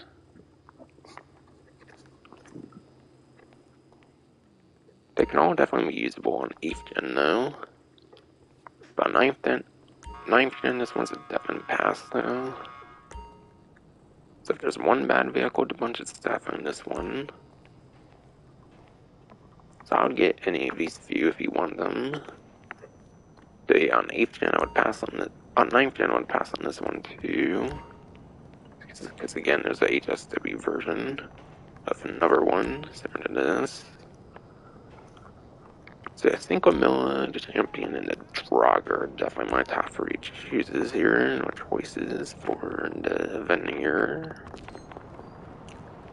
So those are my top recommendations.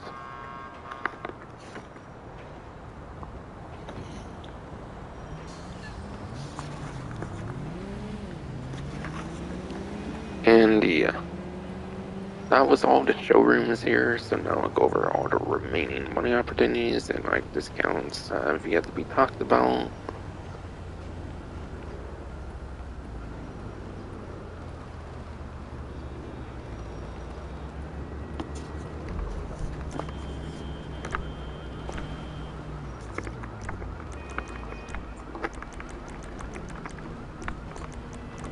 But yeah, and these EOP missions are 2 times money RP.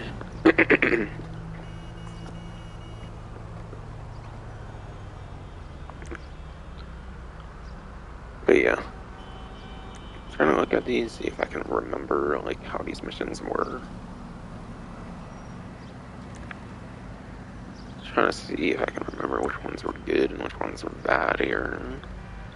I feel it's not that much of a bad mission, besides for like the last one though.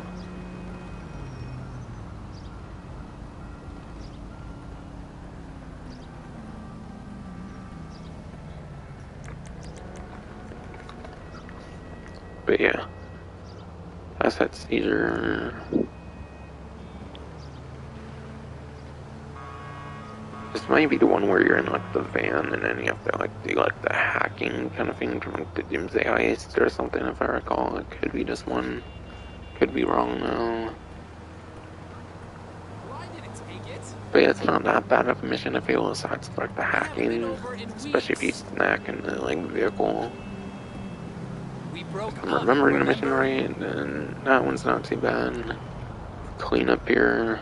That's your finale mission here for the 6 ELP like Operation Paper Trail missions. This one is all just like Avon Hurt, like Juggernauts and stuff. It's a pretty annoying mission. And if you checkpoint in like certain areas and stuff, it actually spawns you next to one that will be alive, and you literally have to have like instant reaction to kill it, and it's pretty annoying. So yeah, you can get kind of spawn trapped in the mission, which is kind of annoying from my experience. If you die and like checkpoint in certain places, you actually get spawn trapped and can get spawn killed pretty easily if you don't take care of it pretty quick. Apparently, if you have the stun gun, that's actually pretty good. Actual good use of the stun gun, actually. I didn't know it when I first played it, but the stun gun can actually be pretty decent on those Juggernauts. And ULP actually makes like a comment on it, I think, if you use it. So it's completely intentional. So I guess if a stun gun, it makes it a little more doable. It's actual one good usage, probably in the online, to be honest, but yeah.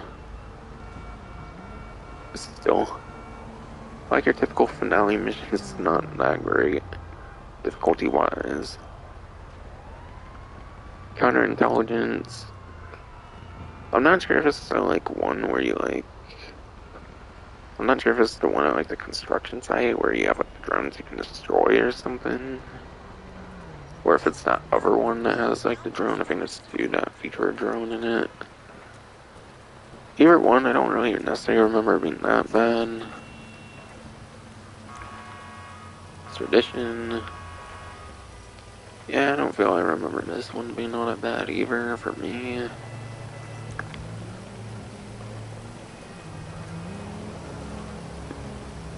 This might be your first mission here. Intelligence aware. This might be your first of the 6. So that would definitely most likely make it the easiest of them. If you want to like farm one pretty consistently, this might be your one. And Operation Paper Trail.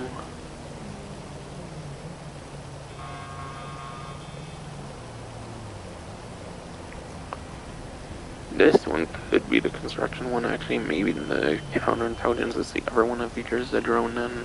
I don't know, this one might be the construction one here.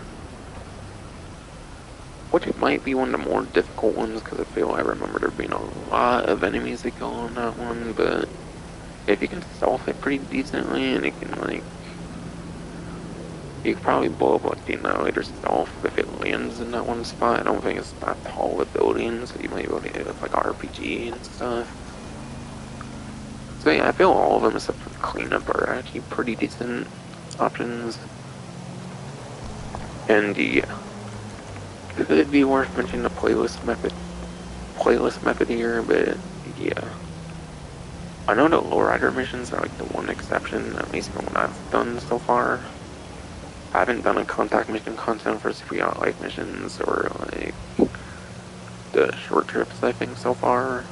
At least, and then obviously using the ULP missions, I haven't done those either, but yeah. If you're thinking of doing a playlist, you might think you might be able to go for here, but yeah, missions features the different adversary modes and like the arena modes, it seems, of the game, basically. So you're not going to actually find your missions in here, despite the name. Instead, what you need to do is you need to play a job, and then it will show up in recently played jobs. So despite it being named mission, it won't actually show up there. You have to play it, and it shows up in recently played jobs. That's how you can make a playlist. Assuming you can even do it with the ELP missions. I think the casino missions actually let you do that thing for a playlist, if I recall. Casino missions, if I recall, when I did those, like, for my contact mission content, I didn't necessarily cover on the, like, contact mission content episode I did for casino missions. But I may have checked after doing all those, and I think I could see the casino missions in there. So it kind of depends. Some of the story missions might not let you do them, but ELP might let you put those into the playlist. I don't know. It's possible. So that could be a method to maybe do them more efficiently if you can put them in playlists.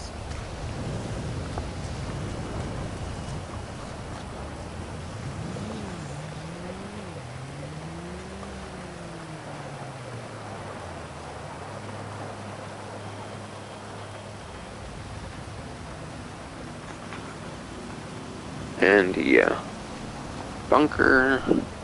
I forgot to mention the bunker cell missions a little bit. I mentioned it's good for passive business. This can buy the supplies for $75,000. I think I mentioned you only need to buy like a few things of supplies, and it gives you a full bunker. So it's not too bad. Even if you have to wait like 2 to 3 hours for each thing, it's not too bad. And yeah, that's 2 to 3 hours, so you have to actually be in the game, by the way, I'm pretty sure.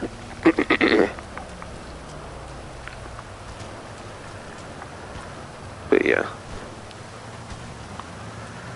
I mentioned all that. Staff and equipment gets you more money, as I mentioned earlier. Security upgrade, that's really just to protect your business more, but it's not the most necessary thing per se. Especially if you're not going to be like especially if you're not going to be a CEO, like MC, VIP for all that long, then it's not too important to have a security upgrade. Just doesn't really increase your money like the staff equipment does. And like efficiency at the business and everything.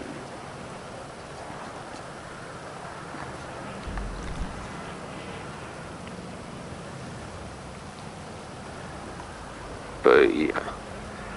Something I forgot to mention when it comes to bunker now. One thing of supplies, if you buy just one thing of supplies, you just sell one thing of supplies, you're basically guaranteed a solo-friendly mission with just one vehicle. So if you want a solo-friendly mission, then just buy one thing of supplies and then sell it when it's done within like 2 to 3 hours. You can still get a couple to $3,000 at least. I think you get almost 500,000 for like 2 to 3 hours actually on a double money event. So that's pretty decent for just a couple hours of gameplay of waiting for it to produce and paying like $75,000.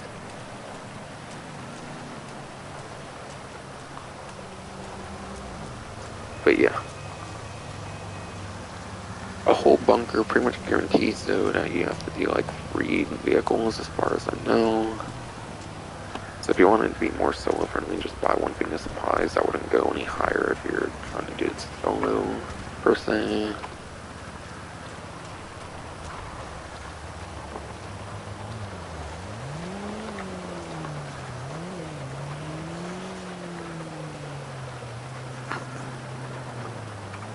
And yeah, I might elaborate a little more on the business battle 2 times money, RP, and goods.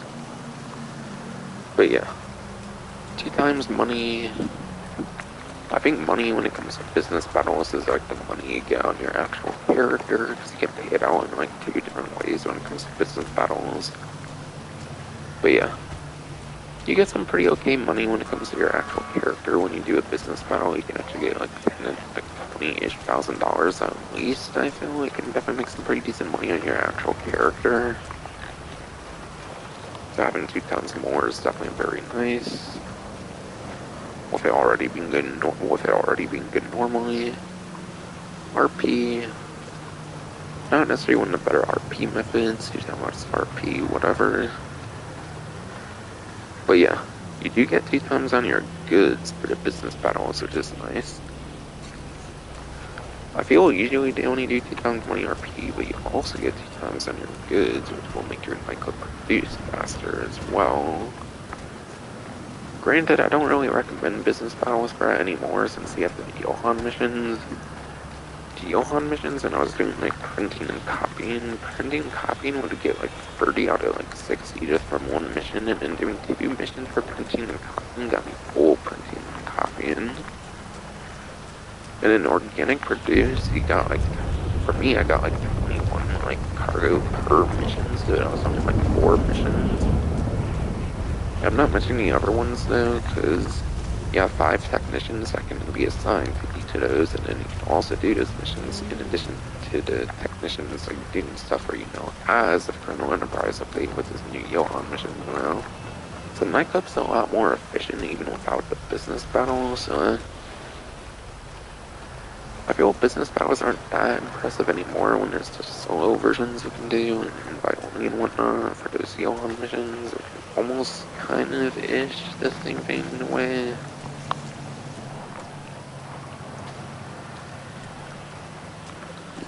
But yeah, it's still a nice alternative, especially if you're playing with like 3 to 5 players.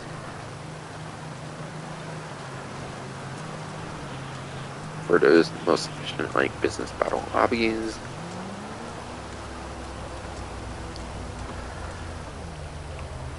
But it's not the greatest thing anymore given there's the Johan missions now, which are almost the same thing.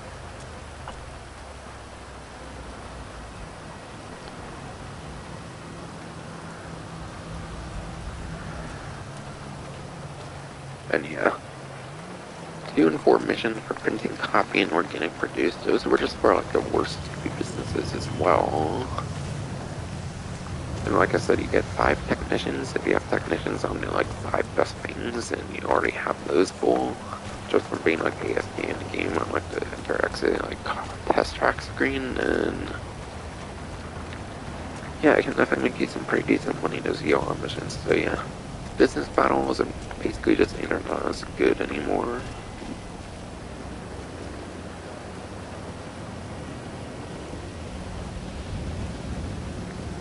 Two times money RP on collection time. It's just one of those like adversary modes.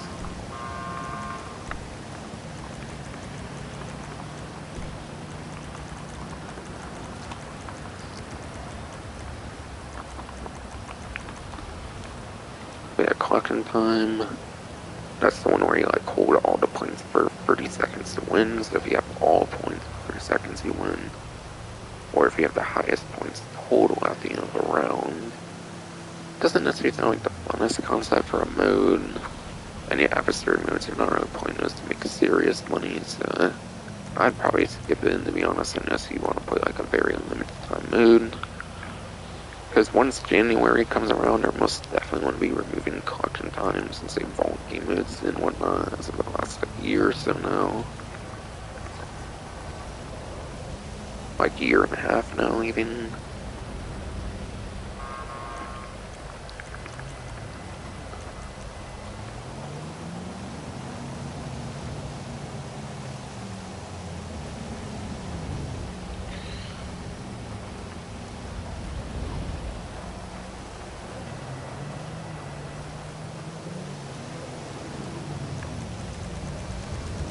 And I'm in about 3 minutes, I might as well go over the other ones too. Or the other one, I think there might just be one last adversary mode thing here. Okay, I think all 3 interiors have them. The bunker, diamond, and missile base all have the resurrection. And yeah. Only for the month of December, you pretty much have resurrection outside as well for those 7 maps. So you have 10 different choices for resurrection maps. I recommend the outside maps since those will only be available most definitely for the month of December before it gets vaulted again. Bunker, diamond, missile base, those ones stay basically no matter what anymore. So I don't recommend doing those if you're only going to be playing a couple maps or so. But yeah, that's basically that twist on like team deathmatch or something where like if people die on your team and you kill someone else on the other team, one of your people get revived, basically. It's a pretty fun concept, it's a pretty interesting game mode, and from what I remember, it's definitely much funner, I would say, in collection time, according to the, like, description thing for collection time. So if there's one adversary mode most worth playing, I would probably say Resurrection would probably be the better of the 2. But again, adversary modes, you're not really playing them for money, it's more of a mode of fun.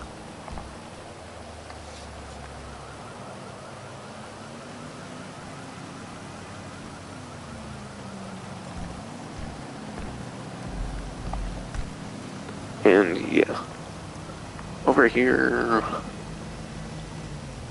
there is 2 times money in RP on ammunition contract missions. Complete deliveries and ammunition contract missions will get you 2 times money in RP. That is the new mission they added with Criminal Enterprise where you like deliver like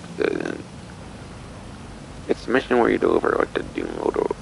It's the mission where you deliver like a Dune loader over to ammunition and then you get like $50,000 normally, but with 2 times it'll be 100,000. It's basically the same thing I did at the office, it's just at the bunker instead, and then you're delivering into a different ammunition each time or something. So they're similar. So it's another pretty easy $100,000. It can be like per hour, which is nice. If you don't want to play too much of the game, but you want to still make an okay amount of money for just a few minutes of time.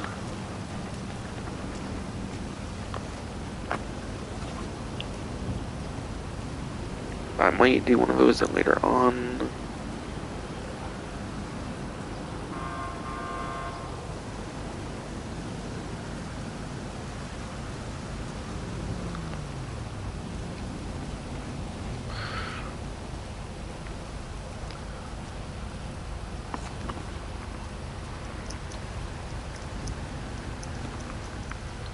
As I was mentioning earlier, pavement hits.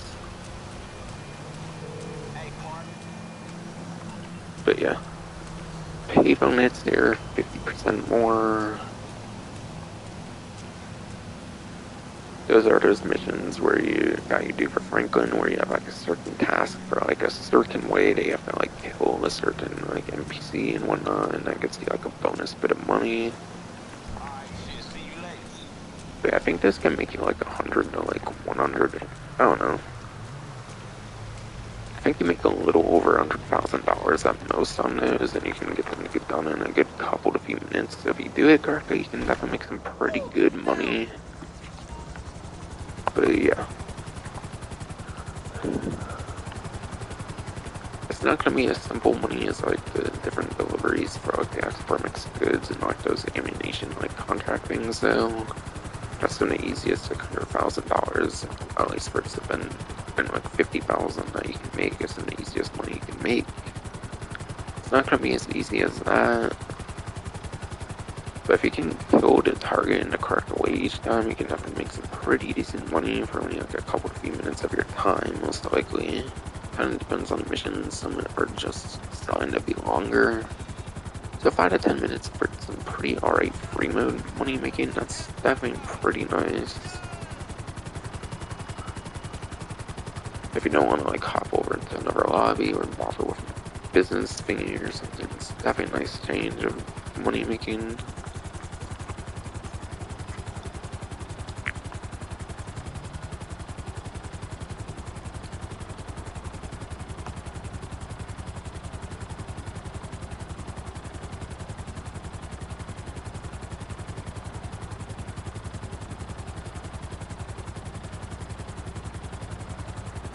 And yeah, I think it's just discounts left at this point, aside for the time trials that I want to do. I might do a bunker thing though, since I did do the CO one, I might as well do the bunker one as well, show it off for those that might not be as familiar for any reason. Plus, just for the sake of showing it off and show how easy money making it is.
I might go over discounts, by the way, in the bunker, like, before I do that, by the way, might as well.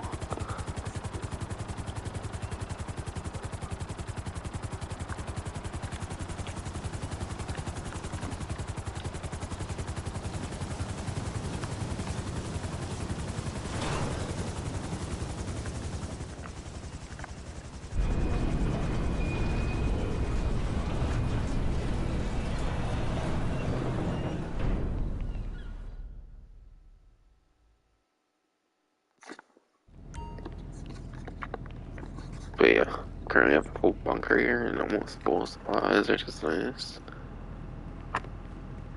And yeah, that 2 million, I think it's just for like Sandy Shores. I think that's just for a local delivery too, for the like 2 million right there.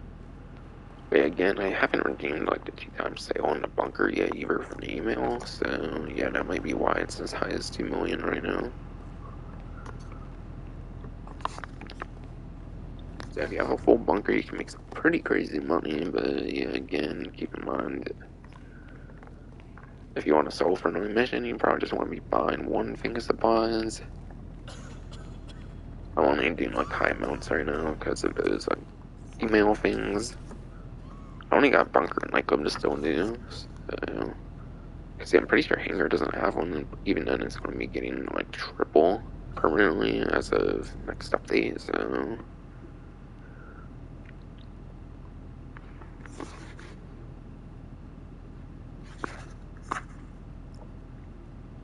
But yeah, starting off with some property discounts and whatnot. Agency related discounts this time around, since to go with some of the themes of like some of the newer like update stuff being on discount this time around. This one's the most expensive, but as I own it, I won't be able to show that one off. The next most expensive seems to be Rockford Hills here. Instead of 2,415,000, that'll be 1,449,000. So you're almost getting $1 million off of the second most expensive at 40% off there.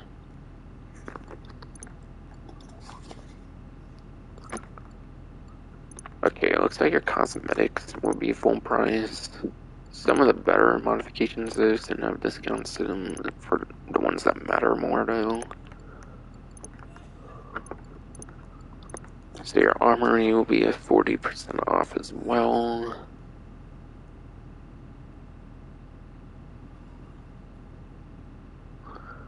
And yeah, the armory does give you the exclusive weapon, the stun gun, and then the compact EMP launcher. Both of which aren't really that good weapons at all. Compact EMP launcher has some nice utility when you can use it effectively, but it's not really much of a moment where you can use it effectively when you're basically shooting a grenade. Grenades, you have to kind of account for like gravity possibly and stuff like that, and yeah, it's a small ass projectile, so you're not going to be hitting something like a Mark II oppressor and stuff with it, so the execution on the compact EMP launcher is pretty terrible. Very nice concept and can work pretty well in certain cases, but most times you probably won't be using it that much. Stun gun, like I mentioned, the only actual like, good use of the stun gun is in that UOP like cleanup, and then maybe other things that also feature the Juggernaut. You can like stun the Juggernaut, and it will be like unable to do anything for a good bit of time. So it's actually pretty useful for the cleanup UOP mission if you do decide to play that one in particular for that 2x money RP right now. But yeah, you might as well play one of the other 5 UOP missions anyways though. So the exclusive weapons aren't really all that too crazy to be worth getting the armory for that. The armory does give you access to the best like weapon prices you can get stuff for now, because I think you get like an extra 5% off of like weapons and stuff like that if you buy it from the armory compared to if you buy from like ammunition and stuff. So you can definitely get some nice, you can get a little bit better discounts on your weapons and stuff here, so that can be kind of a nice use there. You can also buy your like Mark II ammo and stuff here, which you cannot do at a lot of places, so you can get your Mark II ammo. Might be one of your better locations for getting Mark II ammo, because you can actually spawn here as like a spawn location. But here you can also spawn at like the Kasaka, you can also spawn at your arcade when you have like a heist active. I think you have a Mark II thing there at your arcade when you have an active heist going. There's a couple spawns already before this where you can spawn next to a Mark II thing, kind of, but you can also buy armor here, which is nice. But yeah, I'm pretty sure you can buy armor here as well, which is the only other place you can really buy armor is at like Ammunitions. That's kind of the first thing they did in the property is allow you to actually buy armor. But even then, Franklin, I believe, has a service where you can get like all 10 like slots filled up for each armor, like the supply stash or something. So if you do Franklin's supply stash for only a measly $5,000, you can get like all of your armor filled back up no matter what, I think. And not just 10 of like one particular armor. So it's not really the best option for armor, to be fair anyways. But if you don't want to pay like $5,000 each time to fill up on all of your armor, then it does definitely have its own use.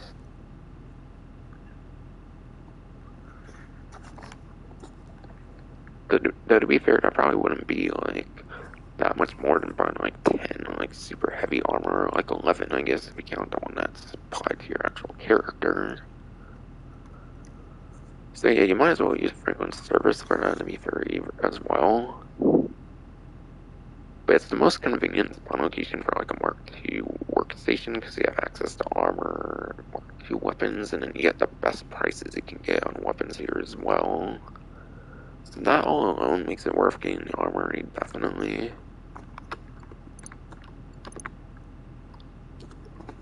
Okay. No accommodation on discount, that's a little bit disappointing, so you won't be able to spawn here quicker on discount. Unfortunately, that will still be full price. Vehicle workshop will be 40% though as well. And yeah, vehicle workshop, that's where you do like the money tech on like the Debate Champion, as I mentioned earlier. For example, those vehicles like the machine guns, the armor plating, the silic mines, and then your like missile lock-on jammer or remote control unit for your one choice of like a money tech. So that's one of the better vehicle workshops in the game, since certain vehicles can only get certain modifications over at the vehicle workshop.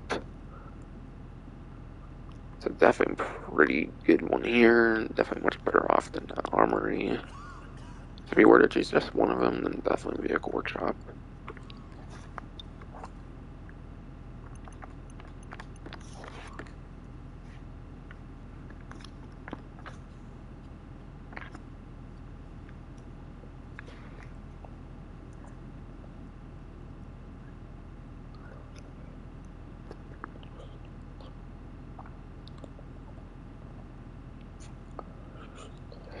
And then yeah, there is 50% off. Okay, actually let me use the armory again, it's a pretty good example for that there, kind of. But yeah. Arm yourself by taking advantage of a blanket, 50% off. 50% off across all types of ammo, and that includes Mark II rounds as well. So Mark II ammo and regular ammo, 50% off. Pretty self-explanatory, pretty nice discount there. And yeah, you also get 30% off of both weapons released as part of the Criminal Enterprises, being the Precision Rifle and the Service Carbine. But yeah. Precision rifle, it's not really that good of a weapon. Might even be one of the worst weapons of the entire game. And yeah, as the name suggests, it does have some pretty nice precision. But yeah, it's basically a worse version of the regular sniper rifle here, where you have like a fully controllable scope where you get even more precision. So technically, with the scope, this sniper rifle is even more precision kind of than the precision rifle. It's basically like the regular sniper rifle, but kind of has like a lock-on capabilities of like the marksman rifle Mark II, if that makes any sense. So it's kind of a combination of these two.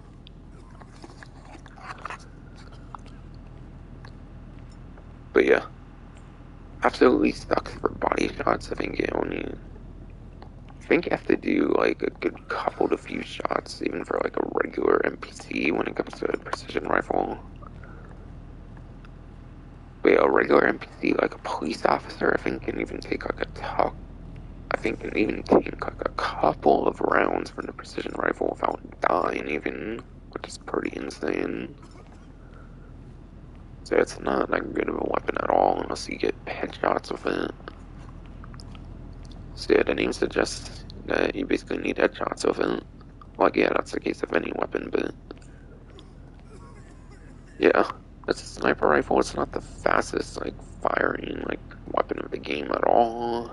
It's not as crazy as like an assault rifle for like how fast it can shoot, obviously. So you're gonna have to reload it a good bunch and stuff, kind of. But yeah, for the most part, pretty much everything about it is like pure bad. Doesn't even have attachment saver, for fuck's sakes. Doesn't even have like one attachment whatsoever. It's kind of crazy. But yeah, definitely one of the worst weapons, if not like the worst weapon of the entire game. I mean, it's not as bad as a melee weapon, obviously, but one of the worst weapons of the game, regardless. And then the Service Carbine. Service Carbine has some very nice fire rate for an assault rifle, definitely.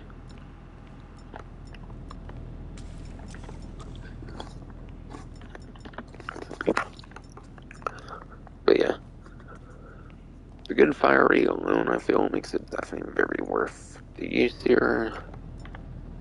Definitely better than the military rifle, having those extra 15 rounds you can use.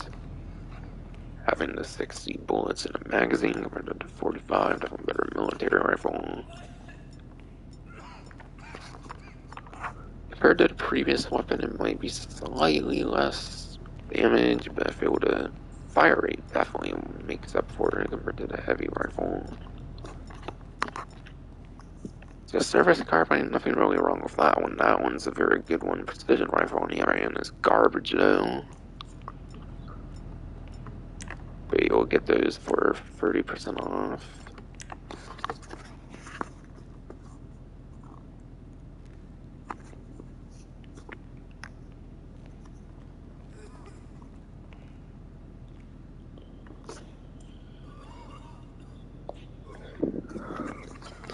And yeah.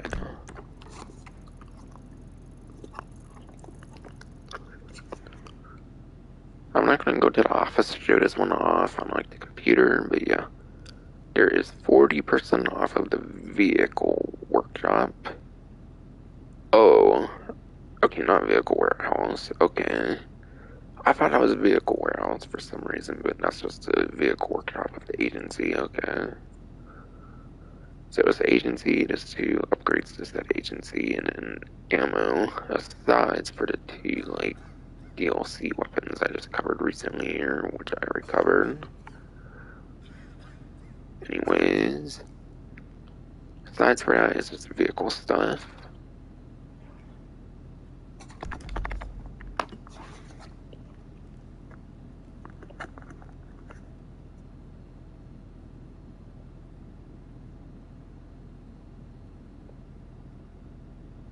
Okay, I think there's 2 more vehicle discounts to cover, and I think that does it for discounts.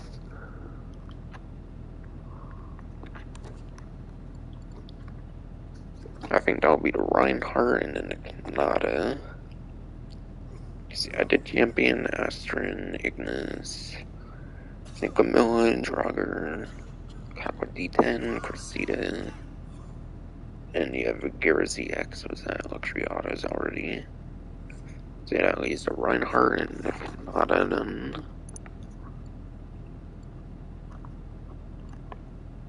So I'll start off with Canada because it kind of shows up first. The Canada will be at 20% off, which makes it one of the lower discounts of the current week, similar to the regular Gara ZX, which was 20 as well earlier. But yeah, instead of $1,837,000 on a trade price, it looks like it's $1,470,000.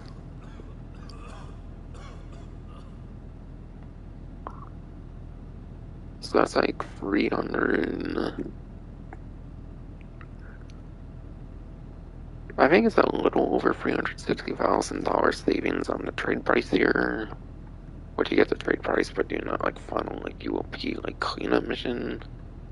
That's a good reason, like get an incentive to play the ULP missions if you want the trade price on the Canada here.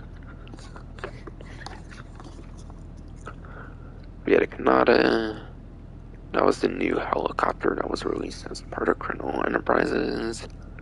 With like the no tar, like no like tail rotor kind of like feature where like the tail rotor is like built inside of the like tail itself, which is pretty unique. So you don't actually have a tail rotor exposed, which could be kind of a slight like niche advantage compared to some other helicopters. Besides for that though, it's kind of terrible. It kind of ends from there. Besides for slight performance. But yeah, no bullet resistant glass or anything. You're just as vulnerable as you are on pretty much any other aircraft. Besides for no tail rotors, basically just a typical like helicopter. You can modify with like engine upgrades and stuff. It is a newer helicopter, so you can do like engine upgrades and stuff in the hangar though. It cannot be weaponized though, so it's not weaponized. It's just a civilian helicopter, so keep that in mind. So if you're trying to own as many of the like, if you're trying to own as many customizable aircraft as possible, it might be one of your like last like ones you consider like owning per se, since it's one that's not weaponized again. So therefore, it will not have as much usage.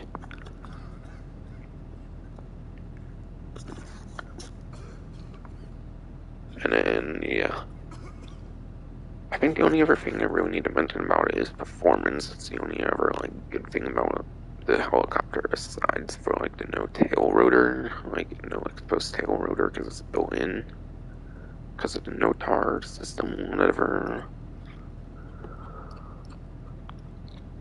So I'll go over performance of this one here.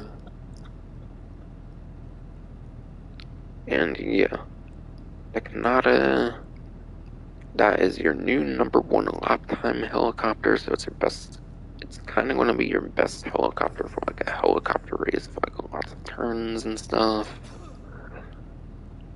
And in third place, top speed. So you're getting top 3 and top speed, which is pretty decent still, but it's not as good as like the Sparrow and then the Velatus. Yeah, Sparrow and Velatus are still better top speed, but it's like right behind those two for top speed. So it's not going to be your best point A to point B travel helicopter, but it will be your basically best like helicopter for a helicopter race again, where you have to do lots of different corners and stuff. So that's kind of an issue for it. But yeah, cannot be weaponized or anything, so kind of unfortunate now. Kind of ruins the usage. And yeah, performance was on Bruffy 132 spreadsheet, as I mentioned a bunch of times already. Might have forgot that time now, but it is what it is.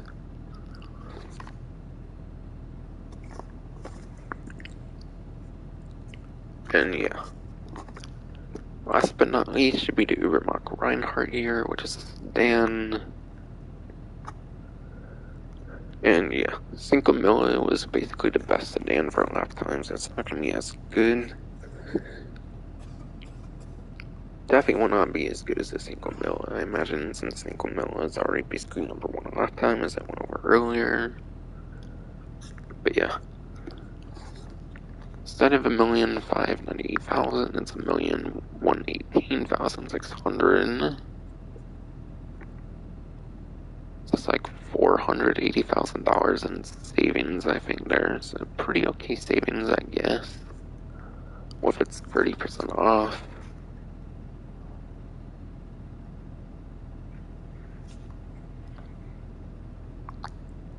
And then yeah, gotta go over the performance from Bruffy 132 spreadsheet. And yeah,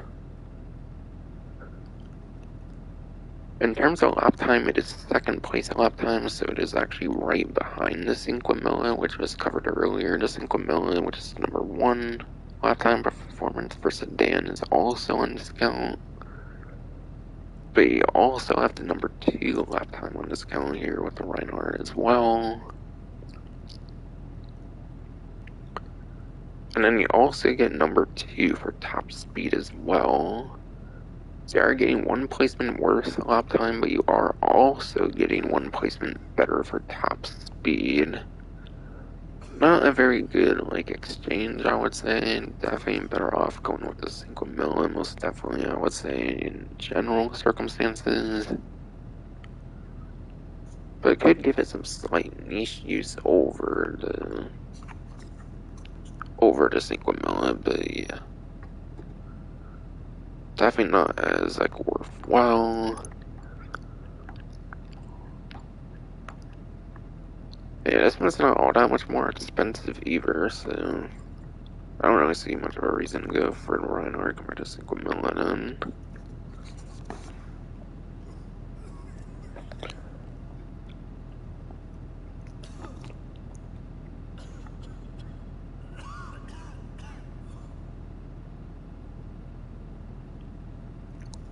And yeah, that'll be it for discounts. So I'll do this here for the ammunition thing, because I did the other one at the start of the stream pretty much. When I got in game, that is.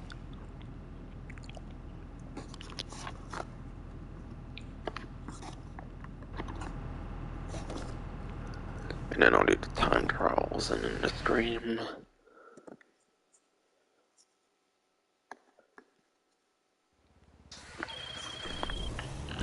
Alright, I've confirmed with the store. As soon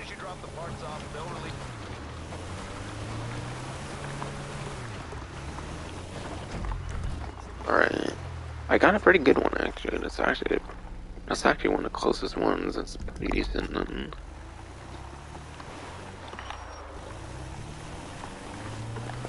but yeah, if you don't get a location you don't like, I think you can actually like re-lobby and you won't like lose the thing here. I think you only lose it if you sell it and then you have to wait like a set amount of time, but apparently you don't lose it if you switch lobbies. If you want to change to different animations so you don't have to go as far, you can definitely just do another invite only. Especially on 9th gen, it'll be pretty much instant with those crazy fast loading times. On 8th gen, it definitely might be a good bit more time investment if you do it a lot of times over time and whatnot.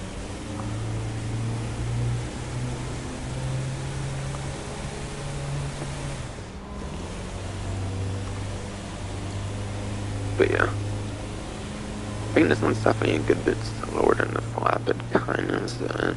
I feel like everyone's definitely better off if you're wanting to do just one of them. Again, it's kind of basically just a reskin of the export mix good thing. It's basically almost the same thing.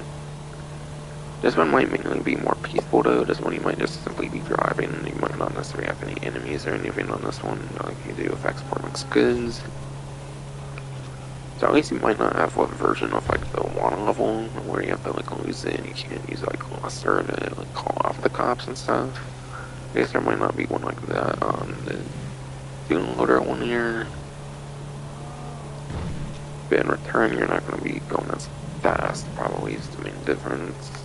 And yeah, you're always going to start at your bunker, obviously. It's always going to be your point A. This time around, your point B changes, whereas export mix good, your point A changes depending on your where else you get. And then point B is always terminal, and the export mix good. They both have their differences, but they're both pretty much the same thing.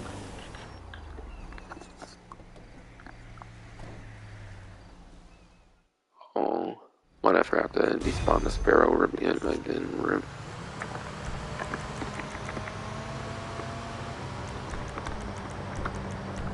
I believe I forgot to do that, goddamn.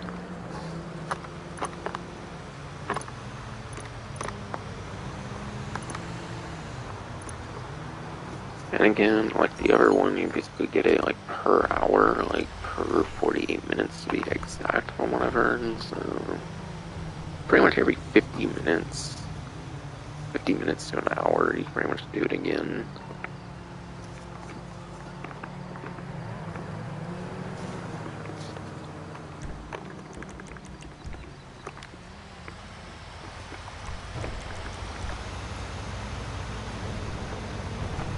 Okay, I forget if I used a drag glass or what.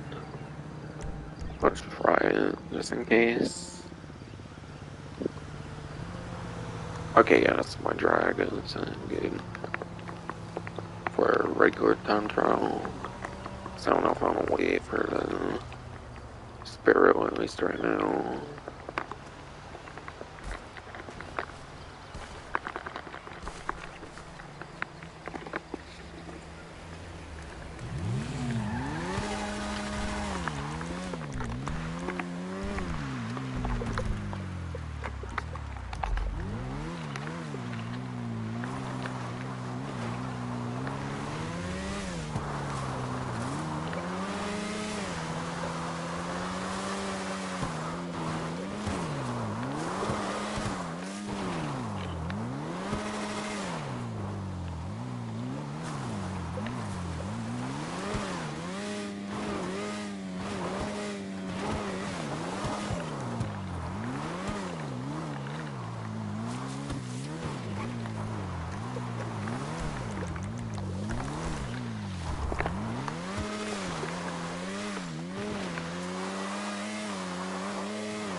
for time trials, I'm not actually doing the, like, RC Bandito one. Like I said, it's kind of boring, because you only get the one vehicle to use.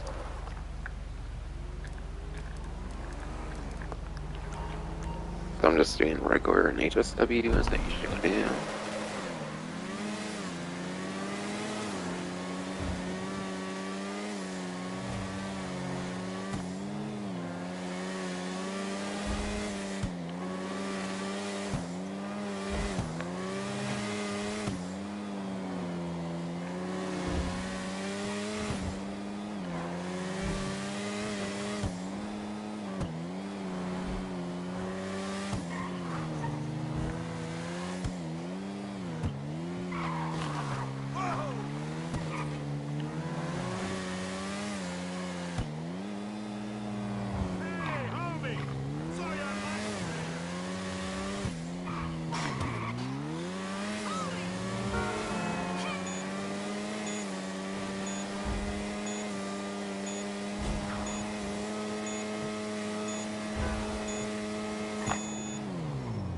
A little too short, but almost a second try, hopefully.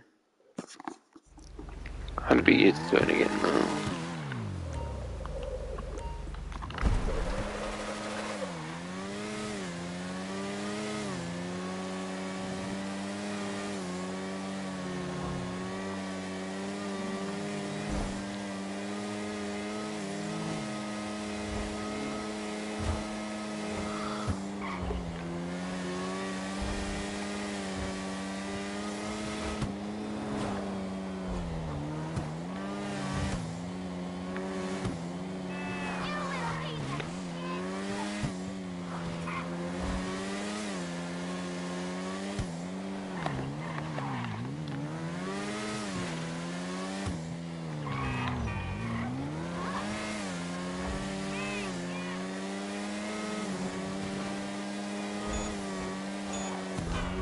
Okay, I'm diving further in the sun.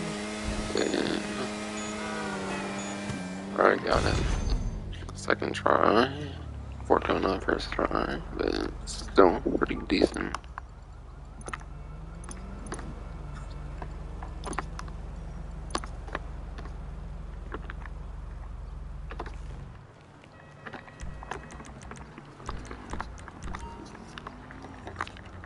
And again, my vehicle choice for HSW will be the Sterling GT HSW. That's my vehicle choice this time.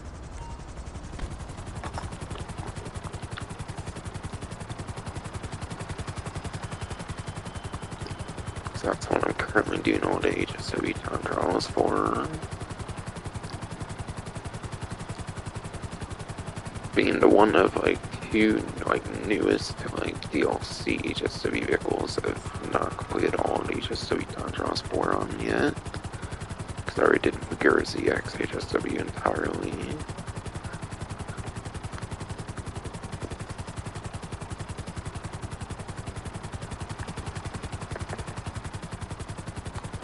And yeah, by the way, speaking of HSW, apparently there's a leak to what the new HSW vehicle is.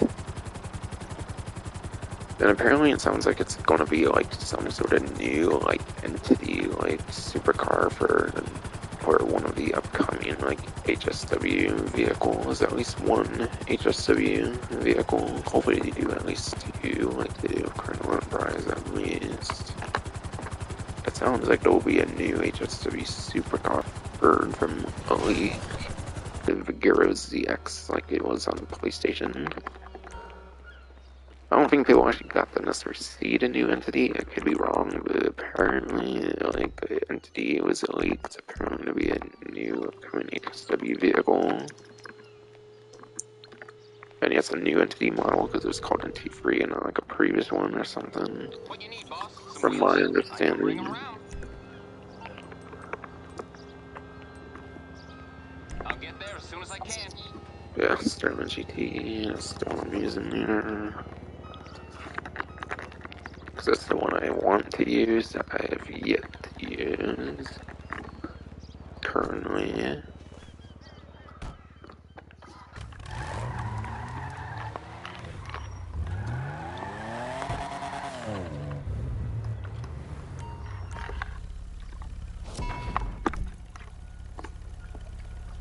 Alright, yeah, I just want to go see here, but yeah. Starting off, like I mentioned earlier, I was like, I think I remember this one having a bad GPS route, and it does indeed. The route, once you go through on this highway, which isn't bad, obviously that's good, going on a lot of highway. But eventually it gets to like Staff City territory, and then it goes like through like the desert here, which is pretty unnecessary. Just makes it a lot more difficult. Could still be pretty doable that way, but there's a much better way to go about it. If you like just mark over there, for example, it gives you a lot better of a route, a lot of straights still. Like, yeah, you might have a lot more corners earlier on, but it's worth it to have like a better ending time and not having to go off road at all. Because the recommended route when doing the yellow does off road there.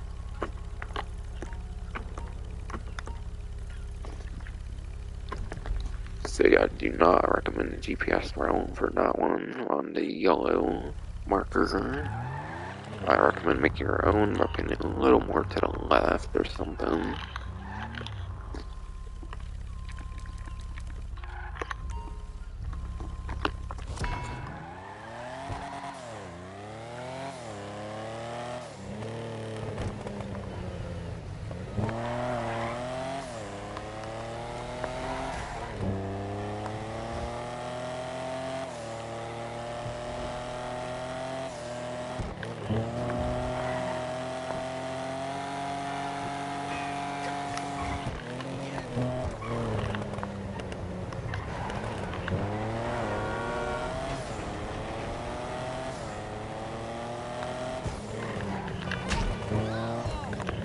Okay, that's it.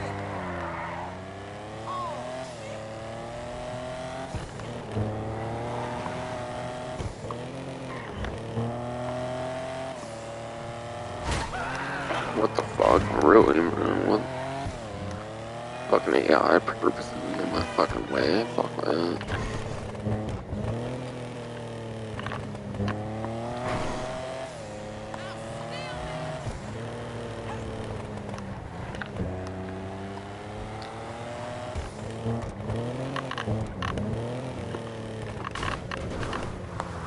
I kinda like to take this. I feel it's a little bit of a shortcut, but it could be wrong. Either way, it doesn't really hurt to take that way, so I like to take it. As far as I remember, someone popped the headlight from that now, which kind of annoys me, but still is what it is.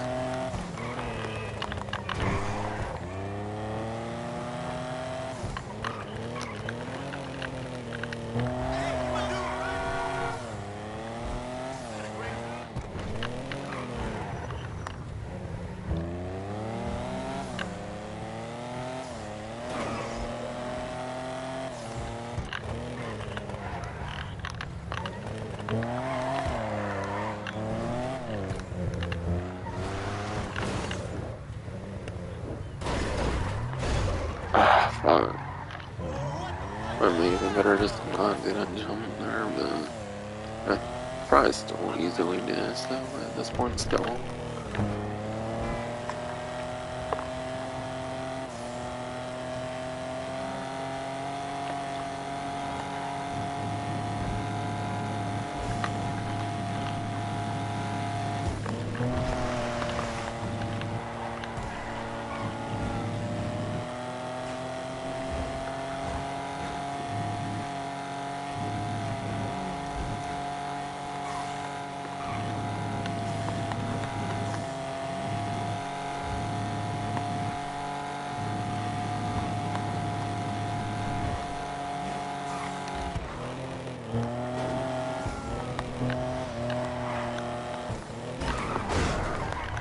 Move.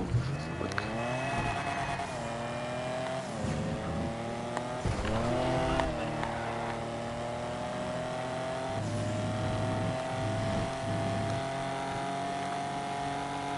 surprised I only broke the one headlight so far.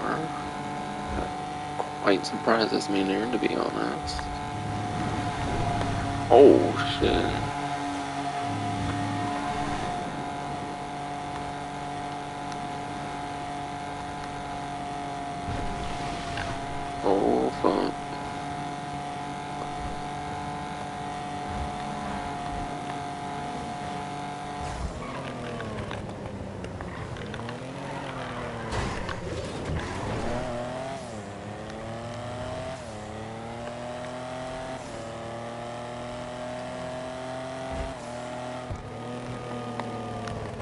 Right here I am, finally. I just about to get there now. Way more time to spare than the last 10 seconds where it goes red.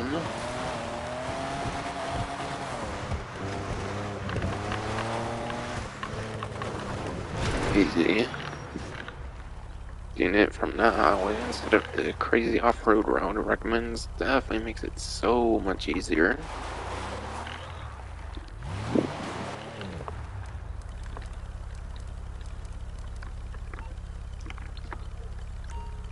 Oh yeah, and this might be the last couple of few days of the bulletproof Sterling GT because a new update comes out. When they accidentally make the Karima bulletproof, they fixed it in the next update, which is contract, I think, in that case. So yeah, when Los Santos Rug War spawning comes out, I assume the Sterling GT won't be bulletproof anymore. So rip today just to be bulletproof, window vehicle. Most definitely when the next update comes out, unless Rockstar doesn't own a bug fix for shit anymore, but they'll probably fix it then. If the Karima isn't even gonna go off of, obviously. Watch them make yet another vehicle fucking bulletproof suddenly now. Next summer. They tend to do it every summer now, apparently. When they go back to the previous vehicle and have new livery support. I don't know how they do that, but they do, apparently.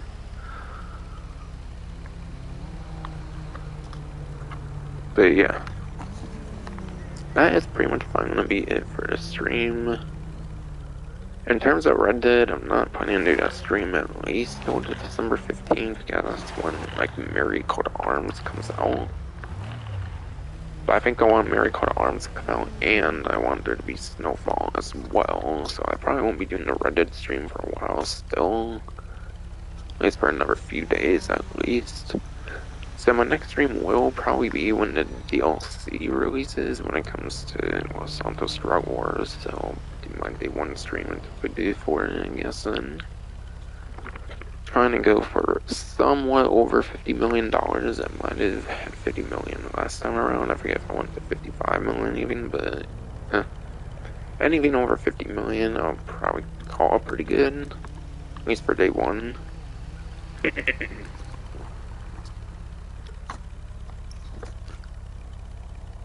And yeah, I still got a whole bunker to sell and a whole nightclub basically to sell. That could get me pretty close to my goal, if not already there. With the timestone bunker and then the email stuff that I still have for those. On that here.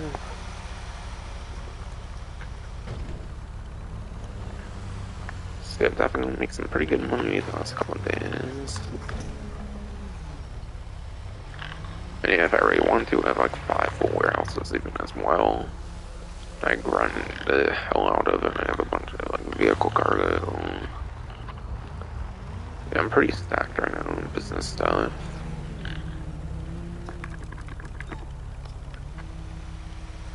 But yeah, that will finally be it for this stream. I hope you enjoyed.